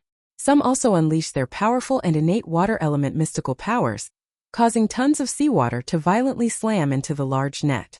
The old boatman's heart ached when he saw this. After all, Lady Gue was sacrificing her hard-earned earth immortal cultivation in order to maintain this formation. The fundamental vital energy of her true form was depleting rapidly. Yet she was willing to endure this to fight for everyone's survival, no matter how slim the chances. Ma Ji, who was on the island, had most likely informed the passengers about the situation already. However, it was still unclear whether the passengers would be willing to work together to overcome this grave situation. While Chen Ping'an continued to exert his full power to draw the lock-slashing talisman, the elderly golden flood dragon ordered his subordinates in the flood dragon trench to attack and breach the defenses of Osmanthus Island in a single go. However, it didn't show any signs of wanting to attack along with the other flood dragons, and it simply pondered for a brief moment before swaying its large golden body that measured 300 meters in length and slowly swimming toward the edge of the clear sea. A few moments later, a dignified and mighty-looking old man dressed in a long golden robe walked out from the ripples on the surface of the sea. His eyebrows were extremely long, so long that they reached his chest. He walked forward in the sky, completely ignoring Lady Gue. In fact, the old man in golden robes paid no attention to the life or death of that young flood dragon either. He was like a traveler slowly descending a mountain and peering down at the world as he did so. He was looking down at the 2 small boats and 3 people at the foot of the mountain. The elderly golden flood dragon didn't stop walking forward as he looked at the young boy. He smiled faintly and said, "Boy, I simply viewed you as young and naive when you made changes to that dragon-beating pole and wantonly drew the lock-slashing talisman. I allowed you to secretly hide those 2 flying swords. However, if you insist on pushing your luck..." The old boatman steered his small boat such that he was shielding Chen Ping'an and the small boat that he was in. He looked up at the old beast whose temperament had changed drastically and he sneered. "So what if he's pushing his luck? Perhaps we should offer our necks and beg for a quick and comfortable death? Perhaps we should beg you vile beasts to swallow us in one go instead of slowly chewing on us." The elderly golden flood dragon shot a sideways glance at the old boatman and chuckled. "It was you people who broke the rules, so it's a given that all of you have to die. As for how you die, this isn't all that important. Did you forget already? After you people die, we can slowly unravel your souls and make each of them into dozens of candles. After lighting these candles and placing them in the depths of the flood dragon trench, you'll be forced to endure the agonizing pain of being eaten away by the bitter cold. This is even more torturous than being dismembered by 5 horses or being sliced into tens of thousands of pieces. This is especially the case for golden core tier cultivators like you. The higher one's cultivation, the higher the quality of the candles." After saying this, the old man in gold robes sighed and came to a stop. He held a single hand behind his back and used his other hand to stroke his long golden eyebrows that were hanging in front of his chest. He sighed in exasperation and lamented, "Young boy, I and the boatman from the Fan clan have already bought so much time for you, yet you still haven't completed a single lock-slashing talisman that carries the decree of the rain gods yet? Are disciples from the talismanic branch of the Taoist sect becoming more and more incompetent? Or are you a talentless disciple who lacks the skill to properly draw a talisman?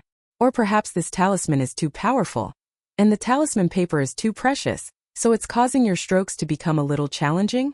No matter, it's already been many years since I last witnessed and experienced the power of a lock-slashing talisman. I miss it dearly, so I can afford to wait for you to finish. Take your time, young boy. There's no need to hurry." Lady Gue sighed with sorrow. The old boatman was also feeling similarly glum. This was the terrifying nature of a region controlled by a sage. This was similar to a Confucian sage residing in a school or academy, a true lord residing in a Taoist temple, an arhat residing in a Buddhist temple, or a martial sage exercising control over a battlefield. To commit such brutal acts of violence, are you not afraid of the Confucian sages from southern world continent holding you accountable? The extremely pale Lady Gue questioned in a stern voice. The elderly golden flood dragon's expression was as if it were taking pity on her, and it replied, "Lady Gue, oh Lady Gue, you shouldn't have stayed in a rotten little place like Old Dragon City. You were simply trapping yourself inside a cocoon. You failed to do anything for so many years, and you became oblivious to the things happening in the outside world. How can you understand the current unstoppable trend of the world? Those who follow the trend live, and those who oppose the trend die. Lady Gue, even though I've coveted your true form for so many years, I'm still willing to give you one final chance seeing that you have such a noble status. Surrender to me, and enjoy a glorious rise with the flood dragon trench. What do you say? Lady Gue chuckled coldly and replied, I truly wonder if you would still dare to utter such nonsense if a Confucian sage were present. To say nothing of a sage, even a noble scholar would be enough to make you tremble in fear, am I right? The old man in golden robes shook his head with a smile. Times have changed, and this is the reason why I called you out for being oblivious. So be it, those with different aspirations will ultimately walk different paths. After eating you, I can smoothly advance to the unpolished jade tier. At that time, what will it matter even if the Confucian sage from the Yingyinchan clan leaves his academy to hold me accountable? What can he do? The old flood dragon cracked a menacing grin and continued. I'm aware that you're still unwilling to give up. You thought that I was purposely acting mysterious just then, so you still held on to a sliver of hope and thus allowed that young boy to draw the lock-slashing talisman. You want him to frighten all of the flood dragons and their kin in the flood dragon trench, apart from me of course. Have a look, why don't you? I still granted you your wish. Do you still think that I'm bluffing and purposely acting mysterious? The old man in golden robes took a single stride and instantly arrived a few dozen meters away from the small boat that Chan Ping'an was sitting in. However, like a meditating old monk who paid no heed to worldly matters, Chan Ping'an completely ignored the approach of the old man. He continued to slowly draw the lock-slashing talisman. Lady Gue and the old boatman both reacted at the same time. Lady Gue immediately threw an osmanthus branch over, and when it landed on the small boat, she silently recited, Take root and rest against the sky. The osmanthus branch instantly sprouted and grew into a... He held his palms together with his fingers intertwined, and a dazzling light started to seep out from the gaps between his fingers. The old boatman then pressed his thumb from one hand against his heart while pointing his pinky from his other hand toward the elderly golden flood dragon. After he completed these hand seals, a bright red flame wrapped his entire body and made him appear like a heavenly official wearing a fiery red robe. Countless sanguine symbols appeared on his forehead, and he furiously roared. Golden crow spreads its wings, fire god boils water. From the small boat under the old boatman's feet to the location where the old man in golden robes was standing, it was as if the sea were boiling water in a kettle. Vapor rose into the air, after which countless golden crows emerged from within it. With trails of scorching flames behind them, the golden crows rapidly swooped down at the old flood dragon one after another. However, the elderly golden flood dragon simply flicked his sleeve in a casual manner, dragging two blue water dragons from the sea. The blue water dragons rose beside him and crashed into the golden crows, instantly engulfing and annihilating dozens of them. Even though the blue water dragons enjoyed a scrumptious meal, flashes of red continued to appear on their bellies from time to time. In the end, they were also killed along with the golden crows, with their bodies crumbling and returning to the sea. The old boatman's hand seals had been rapid and majestic looking, especially compared to the casual flick of the old flood dragon's sleeve. As such, it was immediately obvious who had the upper hand. The gulf between them was immense. Fire god? This type of ancient god is far too weak, the old flood dragon sneered. Moreover, due to a certain calamity of great proportions, deities who inherit this title are often undeserving and unauthentic. These titles are barely worth a mention compared to formal deities of water, gods who have organized inheritances and are greatly valued by the heavenly emperor. Being a measly golden core tier cultivator, you most likely don't know that the phrase fire god boils water is in and of itself an admission of fear. The first fire god was an ambitious individual who vowed that he would evaporate the 4 seas and vaporize the 5 lakes such that they became clouds and mist in the sky. However, deities of fire following him only dared to say that they would boil water. What does water refer to? Great rivers and large lakes consist of water, while small streams and tiny creeks also consist of water. Perhaps they want to boil some water to make tea. The old boatman wasn't deflated after his technique was easily defeated by the old man in golden robes. While the latter blabbered on, the old boatman switched to another hand seal and clenched his hands into fists before forcefully smashing them together. His feet also assumed a unique stance, and the heavenly official projection from before vanished without a trace. What replaced it was a fearsome face that looked like a powerful guardian. Meanwhile, orbs or crackling lightning started to fly in circles around him. After a while, the old boatman eventually separated his fists and used one fist to heavily thump his chest and abdomen 3 times in a row, causing the spiritual energy in the corresponding acupoints to churn with vigor. At the same time, he unclenched his other fist and held his palm to the sky, bellowing, Spring thunder drums the abdomen, lakes of lightning pour from the sky. Heed my command, deliver punishment on behalf of the heavens. The sky was clear and blue for tens of thousands of miles. Yet a giant whirlpool of roaring thunder and flashing lightning suddenly appeared from thin air. A bolt of snow-white lightning suddenly leaped out and made several turns in midair before smashing down at the elderly golden flood dragon's head. The old man in golden robes disappeared without a trace, yet the bolt of crackling lightning didn't dissipate straight away. Instead, it directly pierced through the surface of the sea and crashed into the depths of the flood dragon trench. Afterward, it bounced backward and illuminated a large region of the sea, causing the surroundings to become a blinding white. There were many flood dragons and their kin hiding at the bottom of the sea, and these were dragons who weren't participating in the conflict. After being astonished by the lightning technique, all of them closed their eyes on instinct, not daring to face it head-on. The bolt of lightning surged out from the sea and flew to someplace in the distance. The old flood dragon in golden robes reappeared above the sea, and it finally appeared a little annoyed as it faced this abnormal bolt of lightning. It no longer appeared as carefree as before, and it didn't try to dodge the attack either. Instead, the old flood dragon stood still and furrowed its brows slightly. It then pinched its long golden eyebrows with its two hands, rapidly moving its fingers down and causing two bursts of sword light to shoot from its fingertips. The two bursts of sword light were approximately 1 meter in length, similar to most swords in the world. One burst of sword light shot toward the bolt of lightning, while the other burst of sword light pierced at some whirlpool that was connected to the small lake of lightning above its head. Both bursts of sword light from his long eyebrows were successful, striking and disappearing together with the bolt of lightning and whirlpool in the sky. Two spectacular light shows erupted in the sky. Sure enough, the old boatman was a rare golden core tier cultivator, who had once experienced the mystical powers of Earth immortals. He was masterful in many techniques, and he leaped into the sky, extending an arm and making a grabbing motion. A glowing silver snake spear materialized in his hand, appearing especially dazzling as it directly stabbed at the elderly golden flood dragon. The man in golden robes pursed his lips and disappeared again. The momentum of the old boatman's spear didn't weaken in the least, and it instead became even stronger. A black ripple surprisingly appeared on the tip of the spear, yet the snow-white tip didn't falter at all as it easily pierced through the water like a hot knife through butter. The shaft of the spear appeared distorted to the naked eye. A strange sight then appeared. Dozens of old men in golden robes appeared around the old flood dragon, yet there was a spear tip piercing down at each of their glabellas, with some of the spear tips measuring 3 meters in length and some of the spear tips only a foot long. Almost all of the old men in golden robes laughed in unison, exclaiming, "You truly gave your everything to unleash this strike. It must have been very tough for a golden core tier cultivator like you." They extended a hand and grabbed the tips of the spears. There were flashes of lightning, and the entire space became snow-white. Only a single man in golden robes remained silent.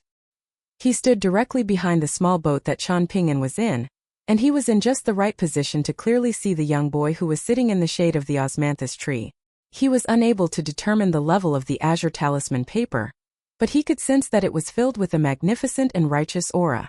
The calligraphy brush was also a valuable item, one that even he would covet. Looking at the empty spaces on the lock-slashing talisman, it was evident that it was only 3/4 done. Even though the young boy's arm, fingers, and calligraphy brush were yet to tremble, his mind and concentration were already starting to waver. Judging from this, it was clear that drawing this talisman was still far too difficult for Jian Lai. The old flood dragon became increasingly curious. Even though the lock-slashing talisman was a decent-level talisman, the young boy had already managed to complete a talisman on the bamboo pole before. In other words, the problem didn't lie with the talisman itself. Rather, the problem was with the azure talisman paper. It was this talisman paper that made it extremely difficult for the young boy to move his calligraphy brush. He was like a little child trying to climb a mountain with heavy luggage on his back, so it wouldn't be an exaggeration to call his efforts infinitely painful. He was drawing the lock-slashing talisman, a high-grade talisman that contained the decree of the rain gods. If the elderly golden flood dragon had faced this before he had become the sage of the region, he would have indeed felt some sense of apprehension. After all, there was a notion of natural suppression. Back when rain gods, river guardians, and water lords were still regarded as legitimate deities, flood dragons would all respect these beings who were akin to their superiors. Now, however, the elderly golden flood dragon thought little of the lock-slashing talisman no matter how powerful it appeared. In fact, it felt slightly eager to see this talisman again. After all, the old fled dragon had still been young during those countless years of suppression and humiliation. Even so, what it had seen and heard was deeply ingrained in its mind. Using this opportunity, the old fled dragon wanted those old fossils in the depths of the fled dragon trench, the ones of a similar age yet were unwilling to follow him, to open their eyes and once again witness this profound talisman.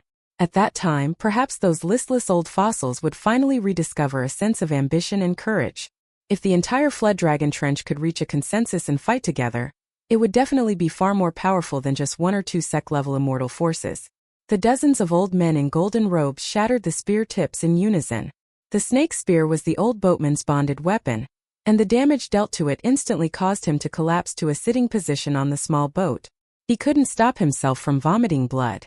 Apart from the elderly golden fled dragon silently observing Changping'an as he drew the talisman, the other old fled dragons who had become extremely aggressive all roared with laughter before viciously stomping a foot in unison. There was little commotion, yet it was as if the formation protecting Osmanthus Island were a fragile city gate being heavily rammed by countless battering rams. The formation shook violently, appearing as if it might shatter at any moment. Once it was breached, the fled dragons and their kin could instantly charge into the island to target the passengers. At that time, would the passengers have to engage in close-quarter combat with these vile beasts who had innately powerful physiques? Ordinary chi refiners would naturally be unwilling to face this. To say nothing of them, even the most destructively powerful sword cultivators and physically tough militarian cultivators would be unwilling to face this. Just then, many chi refiners at the middle 5 tiers had been unwilling to take out their most powerful treasures regardless of how Maji had tried to convince them. At this moment, however, their expressions all changed drastically. They no longer dared to hide their treasures, and they all retrieved their spirit tools and immortal treasures one after another. Flashes of brilliant light instantly appeared all over Osmanthus Island and shot toward the sky, helping Lady Gui and the ancestor Osmanthus tree to defend against the stomping attacks of the old fled dragons in golden robes. However, after the chi refiners on the island unleashed their full strength, some powerful figures from the fled dragon trench who had been observing the situation from the sidelines also decided to act at long last. They channeled their water element mystical powers, and it was as if a rain of arrows were descending upon Osmanthus Island. Thus, even though Osmanthus Island was receiving help from the chi refiners now, it was surprisingly still at a disadvantage. At this moment of critical danger, a tall and skinny elder unexpectedly flew over from beyond the fled dragon trench. However, he was clearly hesitant about whether he should involve himself in this dangerous conflict. He was none other than the nascent soul subordinate of Jade Tablet Sect's young master Jiang. In the end, he eventually decided to silently observe the situation. Lady Gui was forced to return to Osmanthus Island, and she no longer had the luxury of caring about Changping'an's talisman. She hadn't expected that the large formation would be so fragile. If she kept her soul and body separated the entire time, then even if Changping'an succeeded in drawing the talisman, it would be pointless if the formation around Osmanthus Island was already destroyed at that time. The wanton fled dragons and their kin would face no resistance as they charged onto the island, and the outcome of this could only be a massacre. As Lady Gui dashed away, she turned to the old boatman and said in helplessness, "Look after Changping'an." The old boatman nodded with a bitter smile, struggling to stand up as he did so. He could only try his best and leave the rest to the heavens. All of the old fled dragons in golden robes slowly walked toward the 2 small boats. Only the elderly golden fled dragon who had remained standing in the same spot the entire time, the one who had kept his eyes on Changping'an from the beginning to the end, used his mind to warn, "Young boy, if you don't finish this talisman and turn the tables soon, all of you are going to die. Lady Gui is going to die, the old boatman is going to die, you're going to die, and everyone else is going to die. Concentrate on the task at hand, decree of the rain gods." There were only these few characters in the lock-slashing talisman, yet Changping'an was only able to finish 6 of the 8 characters after all this time. Moreover, his characters were written in a way that broke many rules, so if nothing unexpected happened, this talisman could already be considered useless. In fact, Changping'an had already taken a very long time to finish the first 4 characters. It had taken him far longer than drawing the talisman on the bamboo pole before. However, Changping'an couldn't complete even the first stroke of the character rain, no matter how he channeled his aura. It was as if the azure talisman paper refused to accommodate this character no matter what. This was like a battle between two armies. Qian Ping'an was a one-man army fighting tooth and nail, while his opponent was a majestic and towering city with formidable power. What could he do?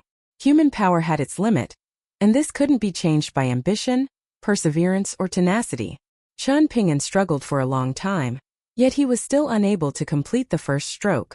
When his arm trembled for the first time, a mouthful of blood rushed to his throat. He forcefully swallowed the blood, and he could only skip over the character Rain in helplessness. The character God was also an insurmountable gulf, so Qian Ping'an decided to skip this character as well. Fortunately, he could still struggle on and just barely complete the two characters representing decree. He finally managed to complete the two characters when his breath of true qi reached its absolute limit. Qian Ping'an was already absolutely exhausted after consuming this breath of true qi. His writing hand that held the wind and snow all fell limply to his side. He had forcefully summoned the breath of true qi just then, so his failure to complete the talisman undoubtedly added insult to his injury. His blood and qi churned, and apart from the consumption of his heart's blood that caused him fundamental injuries, countless extremely small beads of blood also seeped out of his body. Beads of blood seeped out from his soul, acupoints, tendons, bones, flesh, and skin before reconverging in someplace else. The elderly golden flood dragon was enraged for the first time, and it furiously scolded, "Useless piece of trash! I waited for so long, yet you failed to even write the character's Rain God?" The flood dragon strode forward and continued, "I'll give you another chance.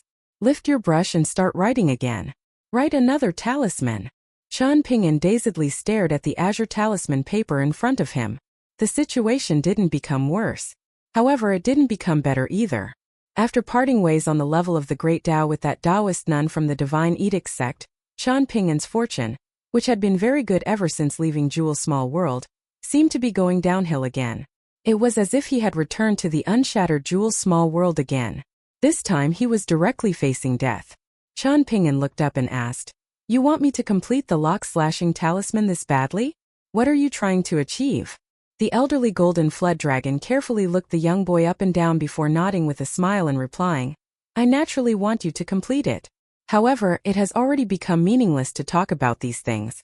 You've already wasted so much of my time, so I'll turn your 3 immortal souls and 7 mortal forms into numerous candle wicks in a short time. I'll have them burn in the depths of the flood dragon trench for hundreds and hundreds of years." Qian Ping'an glanced at his left arm, his writing arm where he held the wind and snow all. He then took a deep breath and slowly lifted it up. Blood seeped not only from his left arm, but also from his face and skin. "I'll definitely complete these 2 characters before I die." There was a dark look in the elderly golden flood dragon's eyes, and it chuckled, "You're a young boy with ambition. I look forward to seeing the results. In fact, I'll go as far as to personally guard you. Don't disappoint me again." Qian Ping'an cracked a grin. He raised his right arm and crudely wiped his eyes, rubbing away the streaks of blood that were blurring his vision. After roughly seeing the blank space on the talisman where the character's Rain God belonged, he closed his eyes and silently recited in his mind, "Concentrate on the task at hand. Concentrate on the task at hand." In the next instant, Qian Ping'an started to write on the azure talisman paper. The elderly golden flood dragon sneered and remarked, "Young boy, this isn't the character Rain. Perhaps your wounds are so bad that your brain is damaged as well." Another moment later, the smile vanished from the elderly golden flood dragon's face. The talisman paper no longer radiated spiritual light. Instead, a wisp of divine light rapidly accumulated on the talisman. Qian Ping'an simply remained in the same posture. It wasn't that he didn't want to move, but it was rather that he was unable to move at this moment. This lock-slashing talisman was no longer a genuine lock-slashing talisman. This was because the characters written on it weren't, "Concentrate on the task at hand, decree of the Rain Gods." Instead they said, "Concentrate on the task at hand, decree of Lu Chan." Meanwhile, the elderly golden flood dragon was also completely unmoving. It was also unable to move. Qian Ping'an's lips moved slightly as he silently experienced the warm divine intent radiating from the talisman paper under his calligraphy brush. His mind was blessed by this fortune, and his voice quivered as he said softly, "I once read this in a book. The sages once said." Qian Ping'an broke into a coughing fit, and it took him a while to finally say the second half of the sentence. "Dragons in the abyss. These 8 spoken characters appeared to be no inferior to the 8 written characters on the talisman paper. There were 16 characters in total, and they were like a sudden thunderbolt smashing into the Flood Dragon Trench. It was as if the Flood Dragon Trench were facing a rain of lightning. Such replies rang out from the depths of the Flood Dragon Trench one after another, endlessly rising and falling. Heaven and earth fell silent. The dozens of old men in golden robes fused together and returned to a single body. His head was lowered, and his fist was cupped in a respectful salute. However, there was a twisted smile on his face as he spat. "Young boy, you can die before I accept this command." Above the Flood Dragon Trench, a golden sword ray that was as wide as a mountain peak descended from the sky. It directly descended toward the young boy's head. There were people who could save him, yet were unwilling to do so. For example, the old woman at the nascent soul tier standing beside the young boy in bamboo clothes. There were people who wanted to save him, yet had no option but to shrink back for the sake of the Fan clan's future. For example, Lady Gui. There were those who were absolutely helpless, yet it was precisely they who were willing to sacrifice themselves to save the young boy.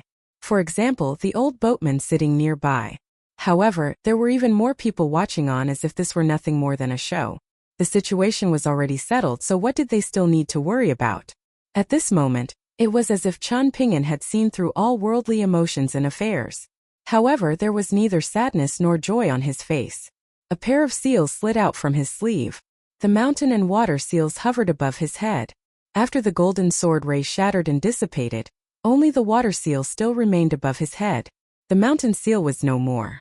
Above the great Tao, a single person walked forward. Qian Ping'an had written a few incorrect characters on the lock-slashing talisman. If he had written the correct characters, then perhaps a bright moon would have risen from the sea the instant that the wind and snow all made contact with the talisman paper again. With the incorrect characters, however, it was as if a red sun were rising from the sea. It was as large as the mouth of a well, yet it didn't radiate a scorching heat. Instead, it gave off a feeling of warmth and gentleness.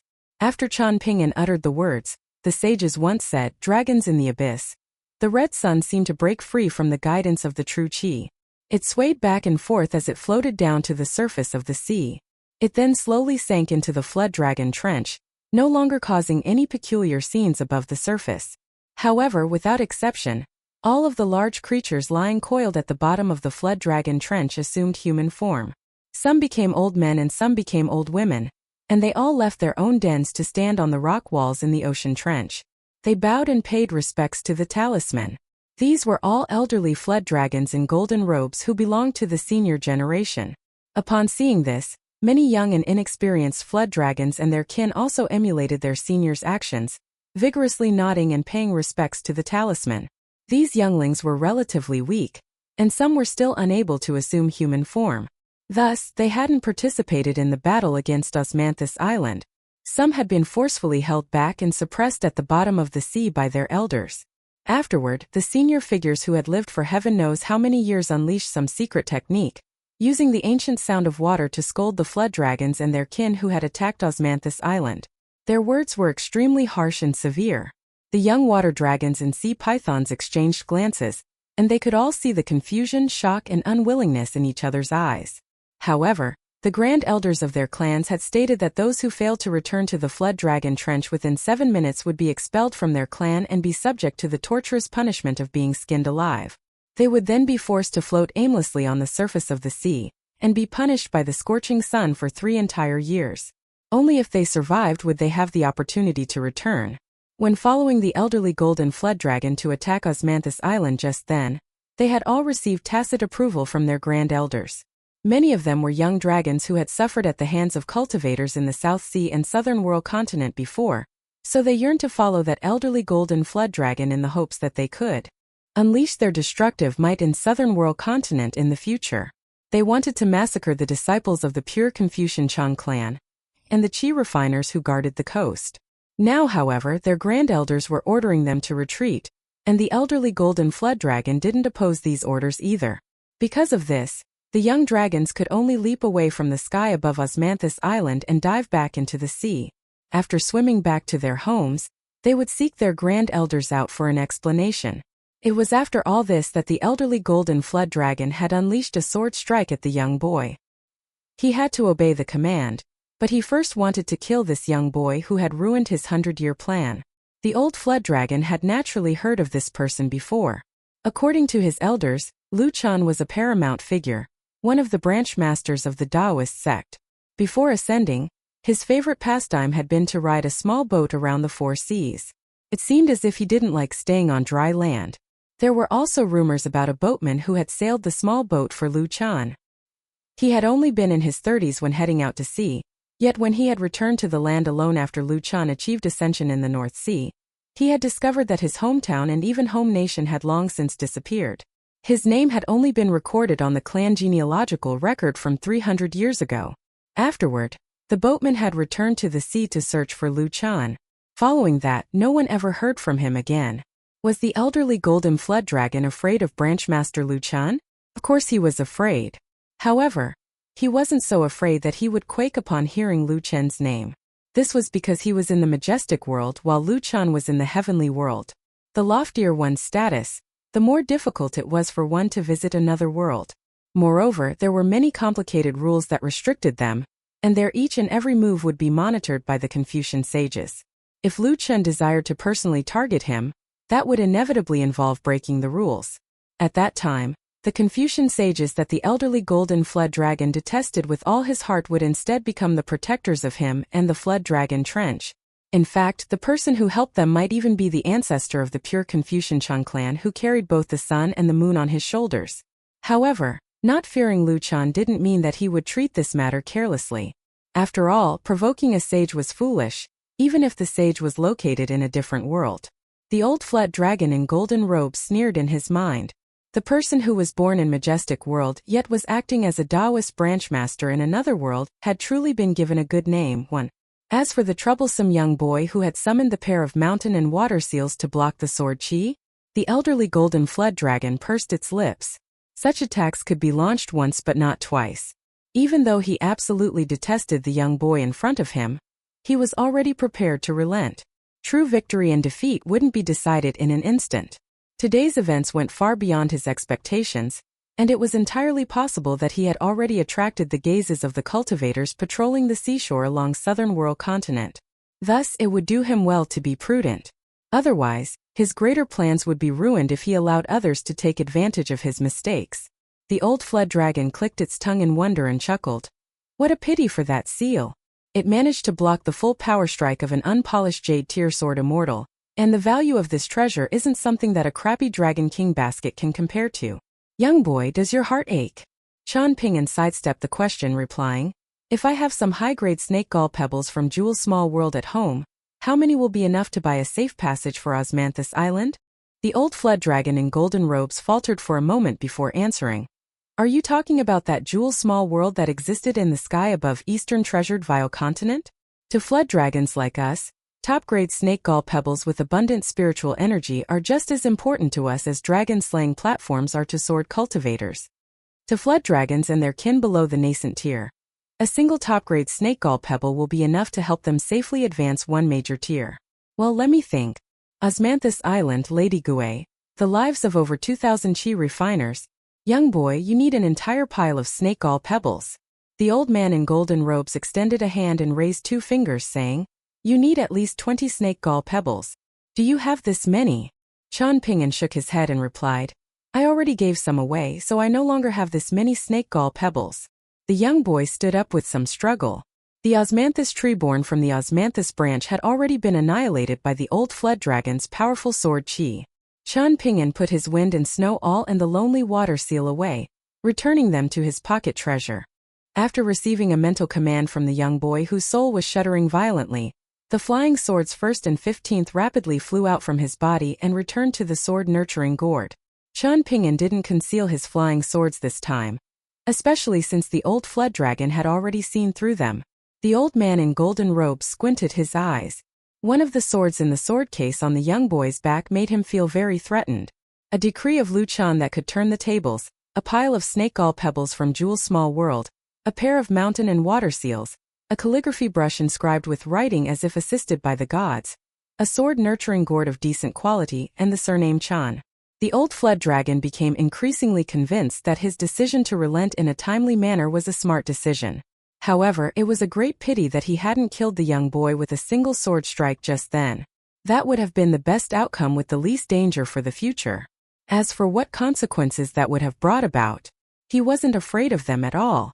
In terms of cultivation base, he didn't dare be conceited as a pseudo-sage. In terms of backers, however, he genuinely felt like he wouldn't lose to anyone.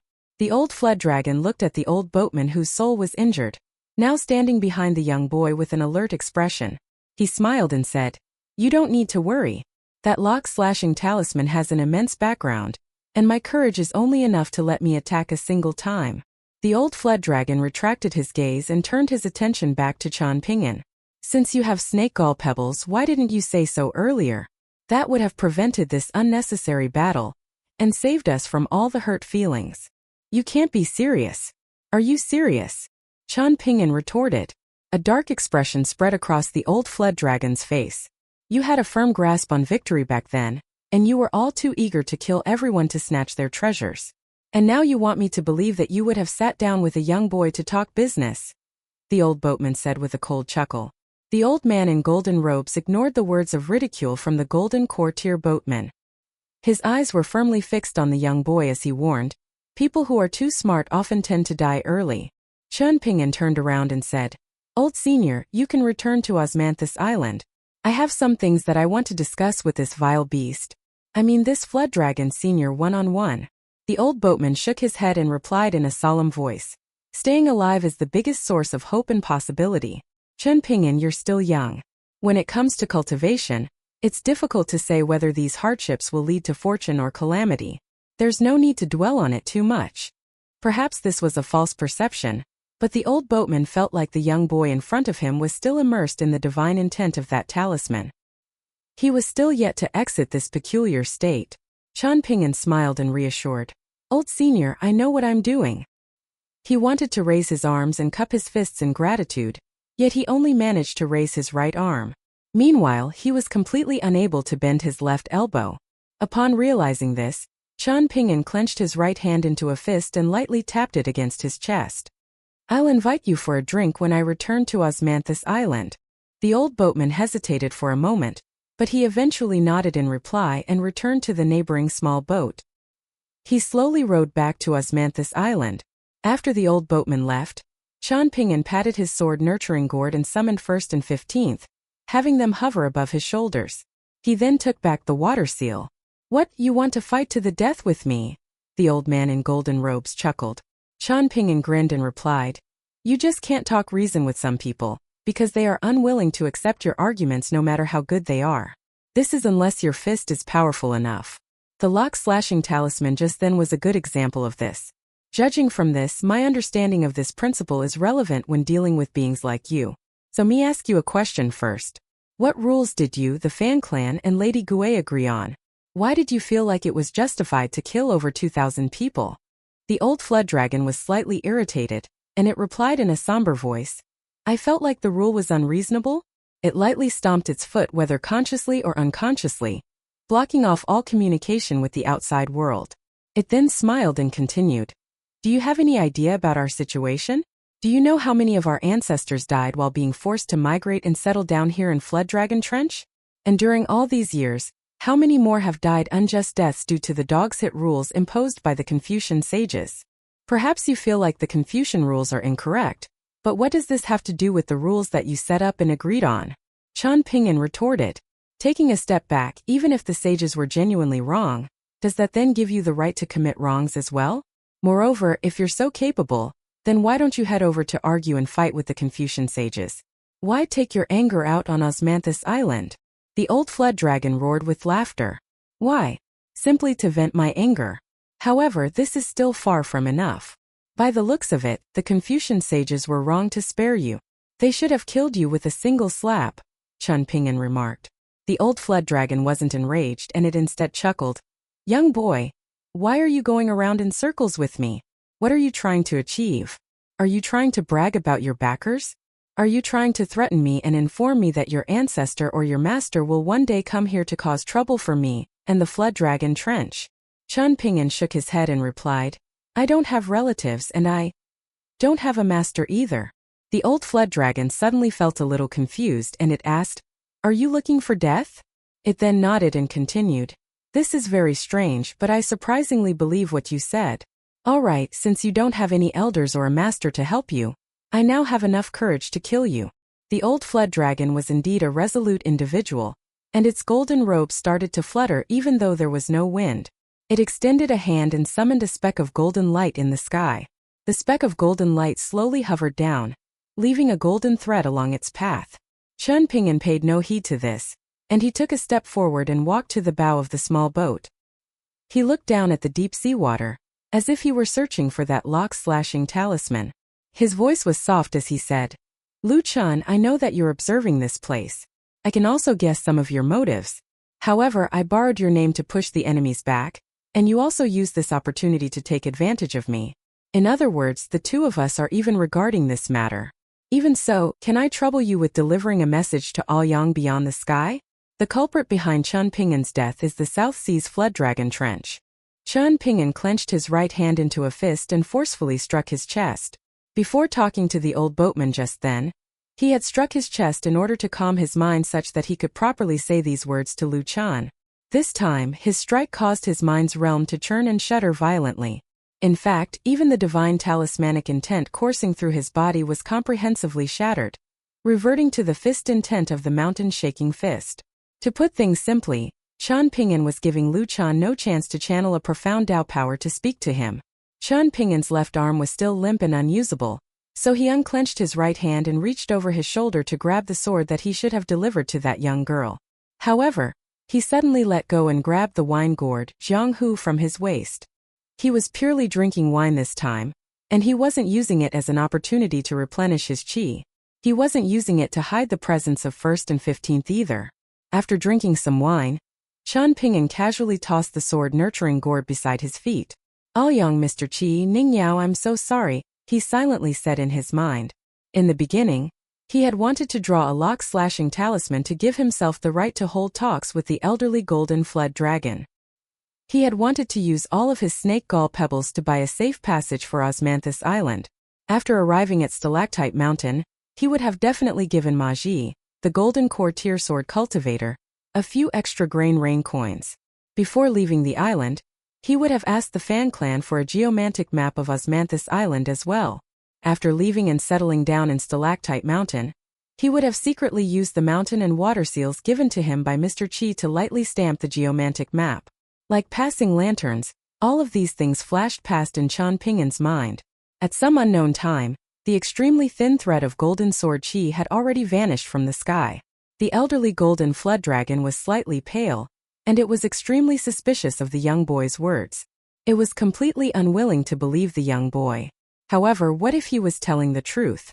It involuntarily turned around to face Stalactite Mountain, appearing extremely hesitant as if it wanted to say something.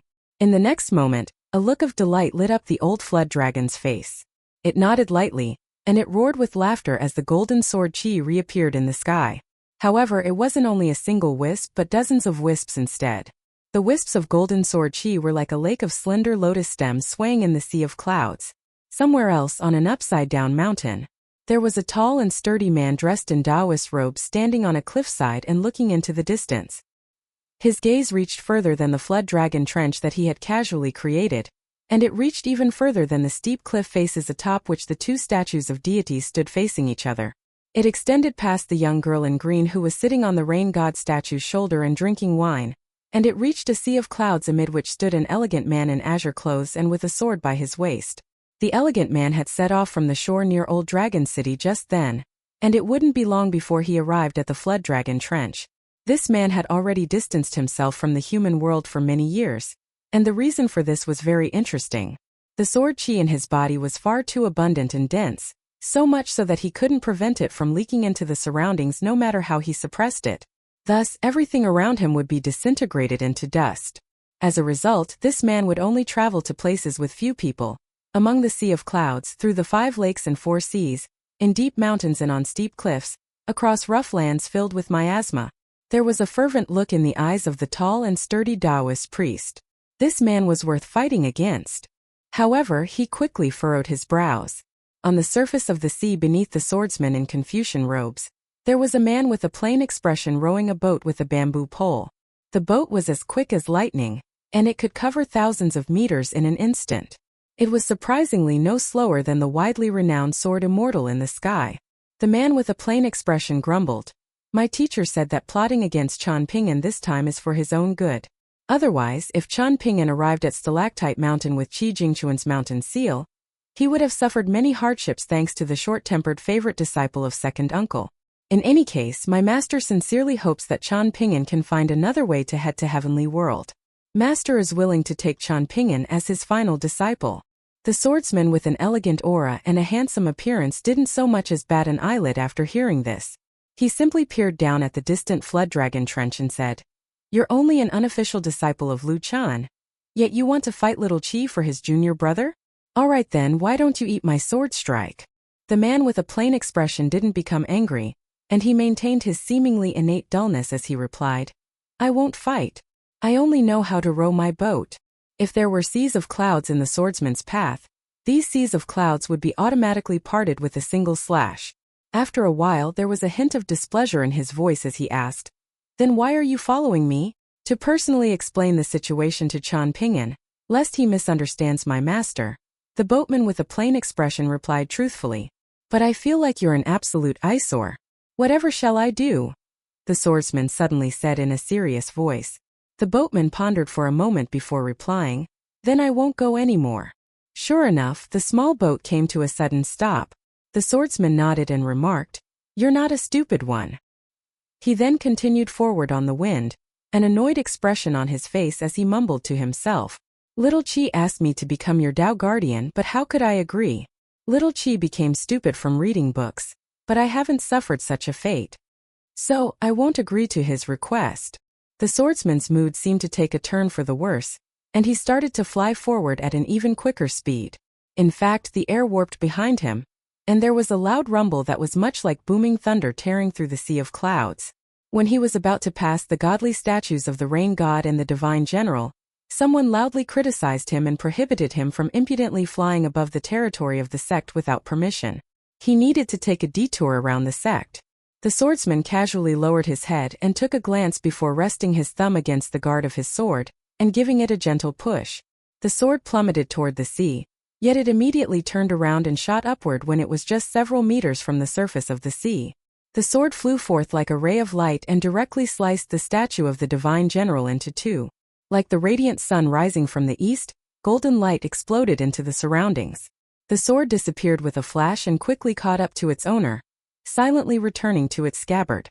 The swordsman continued forward. Speak reason. The swordsman had never been a fan of this. If he was always supposed to speak reason with others, then what was the point of having a sword?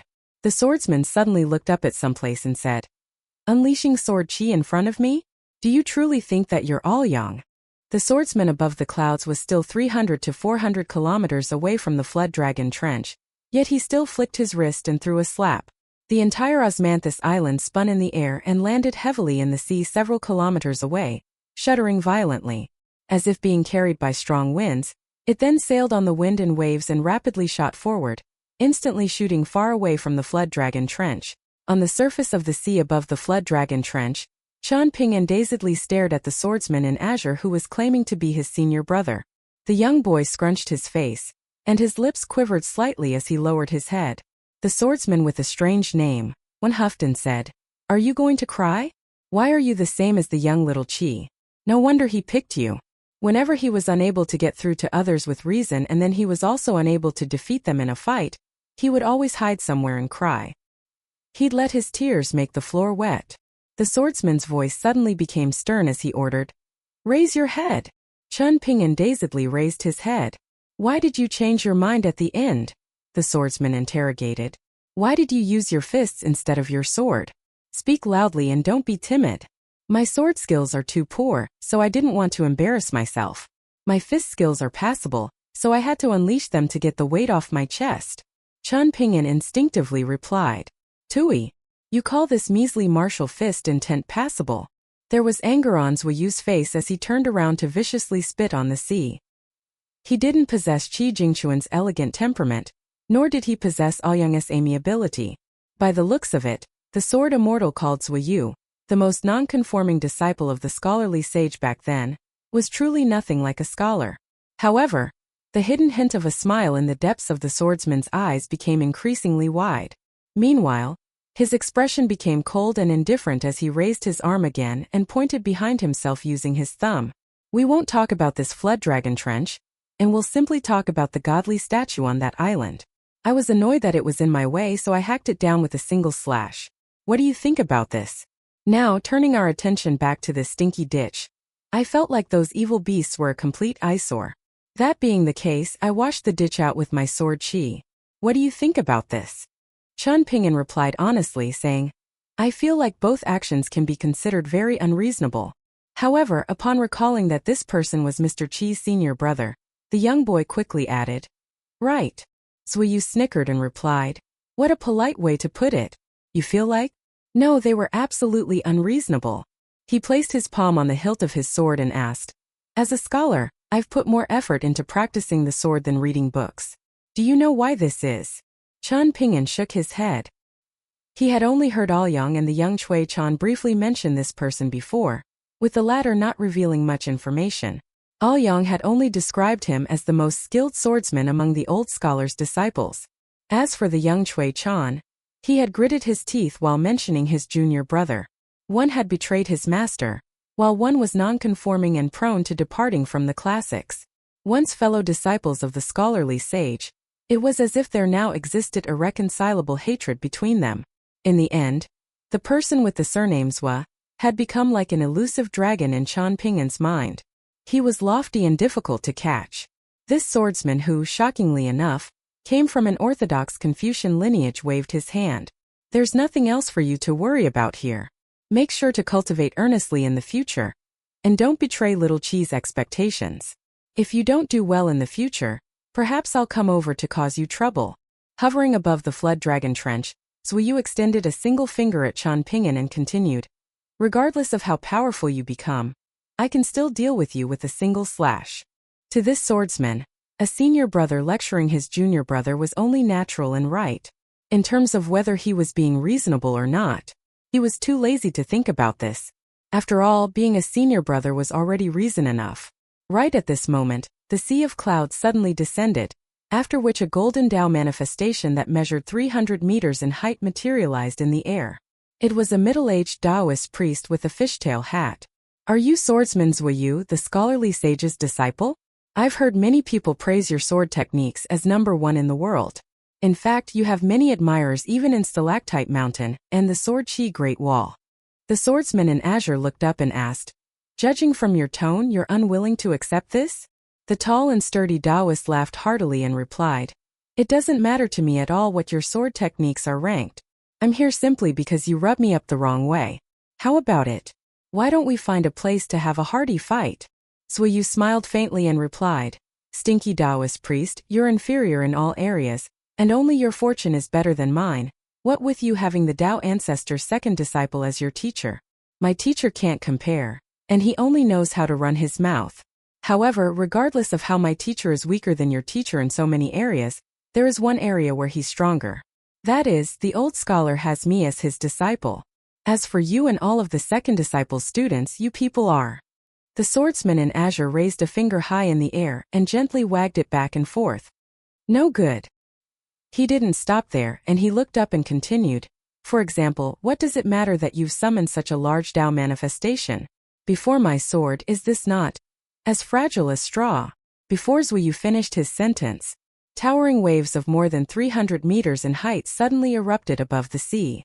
At the same time, a majestic burst of sword chi that was even wider than Osmanthus Island soared into the sky like a column of light, forcefully shattering the giant golden Tao manifestation in an instant.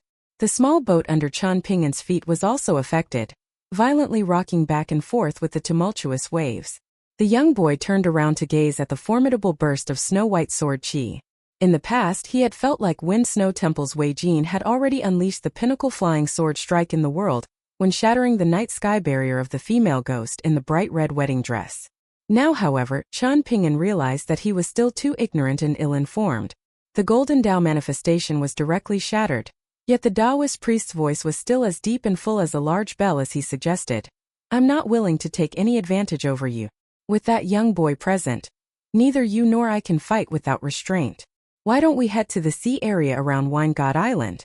What do you say? At some unknown time, the elderly golden flood dragon with sword chi attacking its more than 300 acupoints had already reached the end of its path. It no longer had the opportunity to prevent its acupoints from exploding. As it turned out, the tall and sturdy Taoist priest located tens of thousands of kilometers away had seized the instant of his Tao manifestation's destruction to unleash some kind of mystical ability. A jade-white finger reached out from the void and tapped the elderly golden flood dragon on the forehead, causing it to instantly wither and dry. At the same time, its heart literally turned into ash. From the inside to the outside, most of his body transformed into plumes of dust and ash, scattering in the wind. All that remained was a golden robe that fluttered and fell slowly to the sea, along with some pseudo-indestructible matters refined by nascent soul-tier cultivators. Zuoyu was completely indifferent to this. He simply waved his hand in a casual manner and tossed the elderly golden flood dragon's remains into Chen Ping'an's small boat. Here, take this junk. You're on your own for your journey to Stalactite Mountain, and then to the Sword Chi Great Wall. Chen Ping'an bowed and cupped his hands in respect. The swordsman nodded and calmly accepted the young boy's gesture of gratitude. Without saying another word, he then rode on the wind and disappeared toward the southwest. He then murmured to himself with his words lingering in the air. Immortal and undying, carefree through mountains and seas, clouds as food and dew as drink, not eating the 5 grains, in a different state of being. Nobody knew whether Zuoyu was speaking to himself or to Chen Ping'an. Chen Ping'an silently sat down in the small boat and placed the 3 items that swordsman Zuoyu had tossed beside his feet into his flying sword. 15th. The 3 items included a golden robe, 2 golden dragon whiskers tangled together, and a jewel as large as a fist. The jewel was dull and slightly yellow, and this reminded the young boy of the saying, growing old is like a pearl becoming yellow. 2. Chen Ping'an looked around at the gradually subsiding wind and waves. He then looked up at the clear sky and bright sun. After resting for a moment, Chen Ping'an picked up the bamboo pole engraved with the genuine lock-slashing talisman. He stood up and started to row the boat, chasing after Osmanthus Island. However, he couldn't help but feel a little awkward. The island wouldn't have gone full speed ahead towards Stalactite Mountain, would it? It wouldn't have abandoned him in the vast sea, right? Chen Ping'an opened his eyes wide and strained to look into the distance. If this were in the past, he would have thought that there was no way Osmanthus Island would act and abandon him in the middle of the sea. Yet, even he was oblivious to his change in mindset. The mind was impermanent, and its changes subtle and undetectable. The swordsman who had ridden the wind and disappeared in a carefree manner, the swordsman who was unrestrained by heaven and earth, suddenly stopped in some place where Chen Ping'an definitely couldn't see him. He turned around and looked back. What entered his gaze was the young boy from the Great Li Empire. But what appeared in his mind was that person who had already left the world. That person had once said that he hadn't wanted to ask Zuoyu to become Chen Ping'an's Tao guardian either, and that he was aware that senior brother would most likely refuse his request anyway. However, he had acknowledged that he, Qi Jingchun, had few friends, so he could only look for Zuoyu. The swordsman couldn't help but feel stifled and aggrieved upon thinking of these nonsensical words. He sat down cross-legged in the sky above the sea, clenching his hands into fists and resting them on his knees. His intense sword chi seeped out even more than normal, causing the sea beneath him to violently bubble and churn. However, the rising mist was still unable to near the swordsman. Chi refiners in the world were all envious of sword prodigies with astonishing innate aptitude. These prodigies were often referred to as innate sword talents. However, one person had picked up the sword very late, and he had never been a sword talent. Thus, he had been especially merciless when suddenly shooting to fame in Middle-earth Divine Continent, wantonly taunting his foes. He hadn't suppressed opponents from the same generation, but had instead directly crushed countless older sword cultivators. Stories of his deeds had spread all over the world. Because of his sudden appearance, countless sword prodigies with extraordinary talent had ended up with shattered sword hearts and severed great das. In the end, all of the young sword prodigies in Middle-earth Divine Continent couldn't help but grumble when they were praised as innate sword talents. They felt was an insult rather than praise. This swordsman was thus named Zuoyu, because no one had the ability to stand alongside him when sword techniques were concerned. 3. Even though the man was slightly adrift, his eyes were still as bright as always. He had gazed at the young boy's pure and limpid eyes just then, and they had appeared far too similar to that of his stinky junior brother during their youth. Taking advantage of the fact that he was book-smart and liked by their teacher, his junior brother had always possessed sound, infallible logic when talking about sagely principles. When Zuoyu had admitted defeat following their debates, he would always add, "Senior brother, I feel like you aren't being sincere in your admission of defeat. This is the wrong attitude." He had truly been very annoying. What Zuoyu found most annoying was his teacher bragging about how impressive he was at fighting. Following that, the most annoying thing was little Qi, who could read extremely quickly. The sound of him flipping books and the sound of him expounding reason was incredibly annoying. He had only liked it when his teacher twice participated in the grand debate between the three teachings. He had liked his teacher's temperament and aura of transcending worldly affairs and achieving independence, as well as his aura as he climbed to great heights. He had liked it when Qi Jingchun traveled to famous mountains and rivers with him, and how he climbed atop mountains to compose poems after drinking wine. At these times, he had felt like no matter how tall a mountain was, no matter how many tens of thousands of meters it soared into the sky, it couldn't possibly be loftier than this person's knowledge. Even until today, when the old scholar already had no path of retreat as he was scattered among heaven and earth, when little Qi was no longer in the world, and when Aoyang had left majestic world, the swordsman still felt the same. Regardless of whether it was his teacher or little Qi, or even Aoyang, who was seemingly carefree, they were all living in a very tiring manner. This was because he, Zuoyu, could never be bothered speaking reason with others. If he couldn't defeat others in a fight, then speaking reason with them would be useless. If he could defeat others in a fight, then what was the point of speaking reason with them? Having a sword was enough. Zuoyu sighed and stood up, continuing his journey to Wind God Island in the southwest. He felt like some words were too dramatic, so he had been too lazy to say these as well. "Junior brother, you definitely have to travel around the world and see more of it for little Qi. If you get the opportunity in the future, you should travel to the other worlds and journey all across them too." Little Qi never left majestic world when he was still alive. However, among the three disciples, he was the one who yearned to travel the most. Yet, in the end, he was the one who stayed in the scripture libraries and schools the most. I'm well aware of how many times little Qi cried. This is because I was always the one who beat him to tears during our youth. I couldn't help it. I couldn't win using reason, but he couldn't win in a fight. Young boy, can you imagine what your Mr. Qi looked like when he was crying pitifully? The swordsman laughed heartily as he pushed his sword out of its scabbard. Regardless of their size, the dozens of islands nearby were all split into two. The mortal world was boring. Only fighting could interest Zuoyu ever so slightly. Between the small boat hurriedly giving chase and Osmanthus Island slowly drifting forward, there was a severely wounded old man waiting for Chan Ping'an on the sea. Chan Ping'an grinned when he saw the old man. It was the old boatman with powerful mystical abilities. The two of them rowed the small boat across the sea and quickly caught up to Osmanthus Island. After mooring the small boat, they saw Lady Gui standing alone on the dock with a deeply apologetic expression on her face. She looked at Chan Ping'an and said, "I'll report today's matters to the Fan clan's ancestral hall. Young Master Chan, I'll remember your life-saving grace for as long as I live." Chan Ping'an smiled bitterly before shaking his head and replying, "I was simply saving my own skin." Lady Gui was rendered speechless. She sighed and walked to the mountain peak of Osmanthus Island with the old boatman and the young boy. The old boatman needed to rest and recuperate, so he bade farewell to Chan Ping'an before returning to his own courtyard. Chan Ping'an and Lady Gui walked to the Guimai courtyard together. Lady Gui hesitated for a moment before explaining. Maji led the charge when defending Osmanthus Island just then, so he also suffered some injuries. He won't be able to practice the sword with you in the near future. He asked me to inform you about this, and he asks for your kind understanding and forgiveness. Chan Ping'an nodded and said, "It's naturally more important for Senior Ma to rest and recuperate." There was slight helplessness on Lady Gui's face as she continued. "Osmanthus Island is in a delicate state right now, so I truly don't trust other people entering this courtyard. Even if it's Jean Su, it still seems inappropriate for her to enter. If you don't mind, I'll take over the responsibility of looking after the Guimai courtyard and your daily needs." Chan Ping'an hurriedly shook his hands and replied, there's no need, it's fine to keep things the way they were. Delivering 3 meals a day is enough. If it weren't for the fact that there's no kitchen here, I could have actually cooked for myself." Lady Gui smiled and bade farewell, saying, "There are still many matters for me to deal with. Make sure to rest well, young Master Chun. If you need anything, don't hesitate to call me.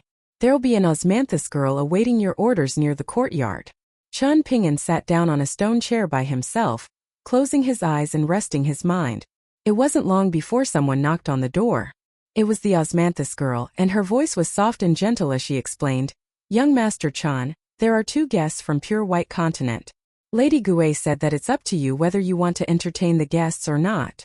Chun Ping'an stood up and walked over to open the door. Apart from the osmanthus girl, there was also a beaming young boy in green as well as a solemn-looking old woman with white hair. The young boy didn't beat around the bush and he directly said, "Savior, my name is Liu Yuzhou, and I'm from the northernmost Pure White Continent. I won't enter your courtyard to disturb your peace. I'm simply here to thank you in person." "Okay," Chun Ping'an replied with a smile. The 2 of them fell silent. Curiosity filled the face of the young boy in bamboo clothes as he looked at Chun Ping'an. Meanwhile, Chun Ping'an was thinking about when this young boy would leave. The old woman broke the silence and explained, "The evil flood dragon in golden robes launched 2 sword strikes at you back then. One of them was completely unexpected, so I had no way to block it. The other strike was far too powerful, so I couldn't have blocked it unless I sacrificed my life. However, my task is to protect my young master. So, my young master needs to thank you, while I need to apologize to you." Chun Ping'an smiled and cupped his fists, replying, "I appreciate it." The old woman nodded, and there was a hint of a smile on her face as she offered, "Thank you for your benevolence, young master. If you visit Pure White Continent in the future, you definitely have to pay a visit to our Lu clan." Chun Ping'an smiled and remained silent. The old woman and young master Lu thus bade farewell and left. The 2 of them brushed past a young and beautiful girl. When she saw Chun Ping'an, she looked into his eyes and smiled. "So it was you." Chun Ping'an was slightly befuddled, but the young girl had already turned around and left. Only then did Chun Ping'an turn around and return to his courtyard. However, he suddenly stopped and turned to the uneasy osmanthus girl, saying with a faint smile, "If anyone looks for me after this, can I please trouble you with turning them away?" The osmanthus girl nodded vigorously in response. For the next 2 days, Chun Ping'an surprisingly didn't practice any fist techniques or sword techniques. Instead, he retrieved some books and bamboo slips and bathed in the sunlight as he read them. Late at night, Chun Ping'an opened his eyes and climbed out of bed. He walked out of his room and leaped onto the roof, grabbing the sword nurturing gourd from his waist and starting to drink wine.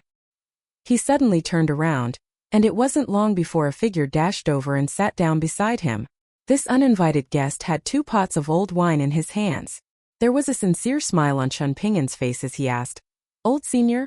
Looking for a companion to drink with?" This person was none other than the old boatman who had fought against the elderly golden flood dragon without retreating. He laughed heartily and asked, "What's wrong? Is this old man too slovenly for you?" "Of course not," Chun Ping'an replied with a shake of his hand.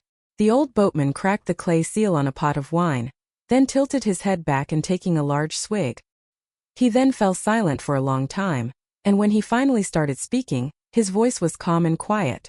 Before that calamity, the passengers on Osmanthus Island were like a mixed bag of fish and dragons in a pond. However, there was still order amid the chaos, and no party would disturb another. Yet, that calamity was like a bamboo pole mindlessly beating the creatures in the pond, causing it to become murky and chaotic. Your decision to stay in this small courtyard these few days is correct. You can't be too careful. Even though the large majority of people know that it was you who blocked that evil creature and deterred the entire flood dragon trench, I still have to give you this unsavory warning. Occasional favors bring gratitude, while constant help breeds grudges. The old boatman appeared resigned as he continued. Not to mention, there are all kinds of cultivators walking on the path of the great Tao. Quite a few of them can't stand to witness the success of others. Chun Ping'an pondered for a moment before nodding and concurring. This is just like how some people can't stand seeing their neighbors become rich. They'll become green with envy. This is all the same. The old boatman sighed and took a large swig of wine. What actually is Osmanthus Island? Old senior, is it all right for you to tell me about this? Chun Ping'an asked. The old boatman smiled and replied, "Why would it not be? It's actually Lady Gui's true form." A look of realization spread across Chun Ping'an's face. The old boatman smiled and asked, "Then have you considered the passengers on Osmanthus Island? What kind of people are these? People from the mountains and chi refiners?" Chun Ping'an answered in an uncertain voice. The old boatman shook his head and corrected. Osmanthus Island is an intercontinental ferry, so what kind of passengers does such a ferry carry? Business people.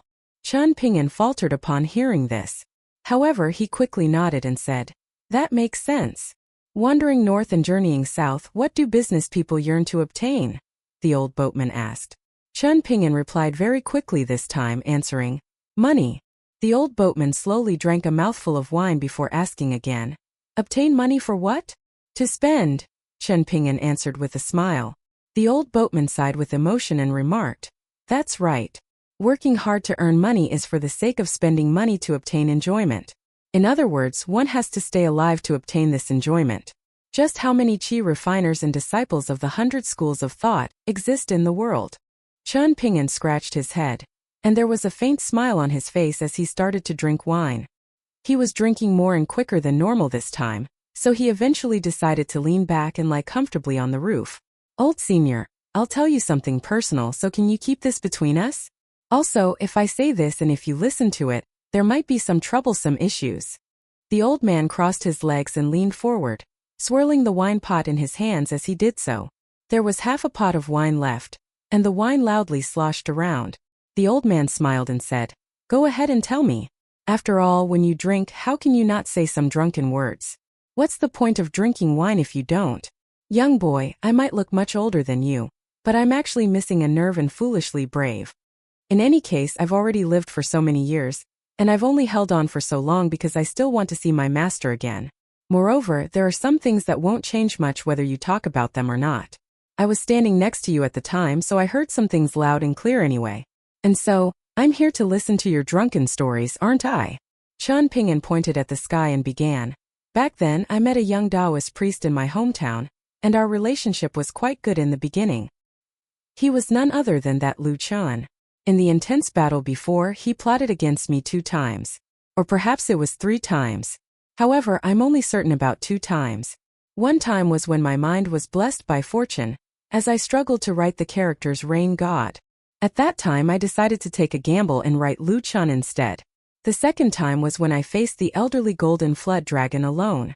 Back then, Chun Ping'an placed the sword nurturing gourd on his belly before resting his hands behind his head as a pillow.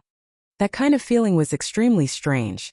It was as if I could see and hear the mind's realm, the mind's lake, and the mind's voice of every single person. And it was exactly like you said. Occasional favors bring gratitude, while constant help breeds grudges. At the time, I discovered that 80 or 90% of the passengers on Osmanthus Island were either feeling plain indifference and numbness or a sense of schadenfreude. In fact, it was as if they wanted to see me die on the spot. Of course, there was also a lot of envy and jealousy. Afterward, I was unable to understand why this was no matter how I thought about it. This was until you enlightened me just now, old senior. This is Osmanthus Island, and the passengers are all business people. Moreover, everyone wants to stay alive. Thinking back, that makes a lot of sense. After living for all these years, it's the desire to live on that's pushed me to where I am today. Chun Ping'an grinned. See, I have a friend, and he's a very impressive swordsman. Lu Chun plotted against me, so I plotted against him as well.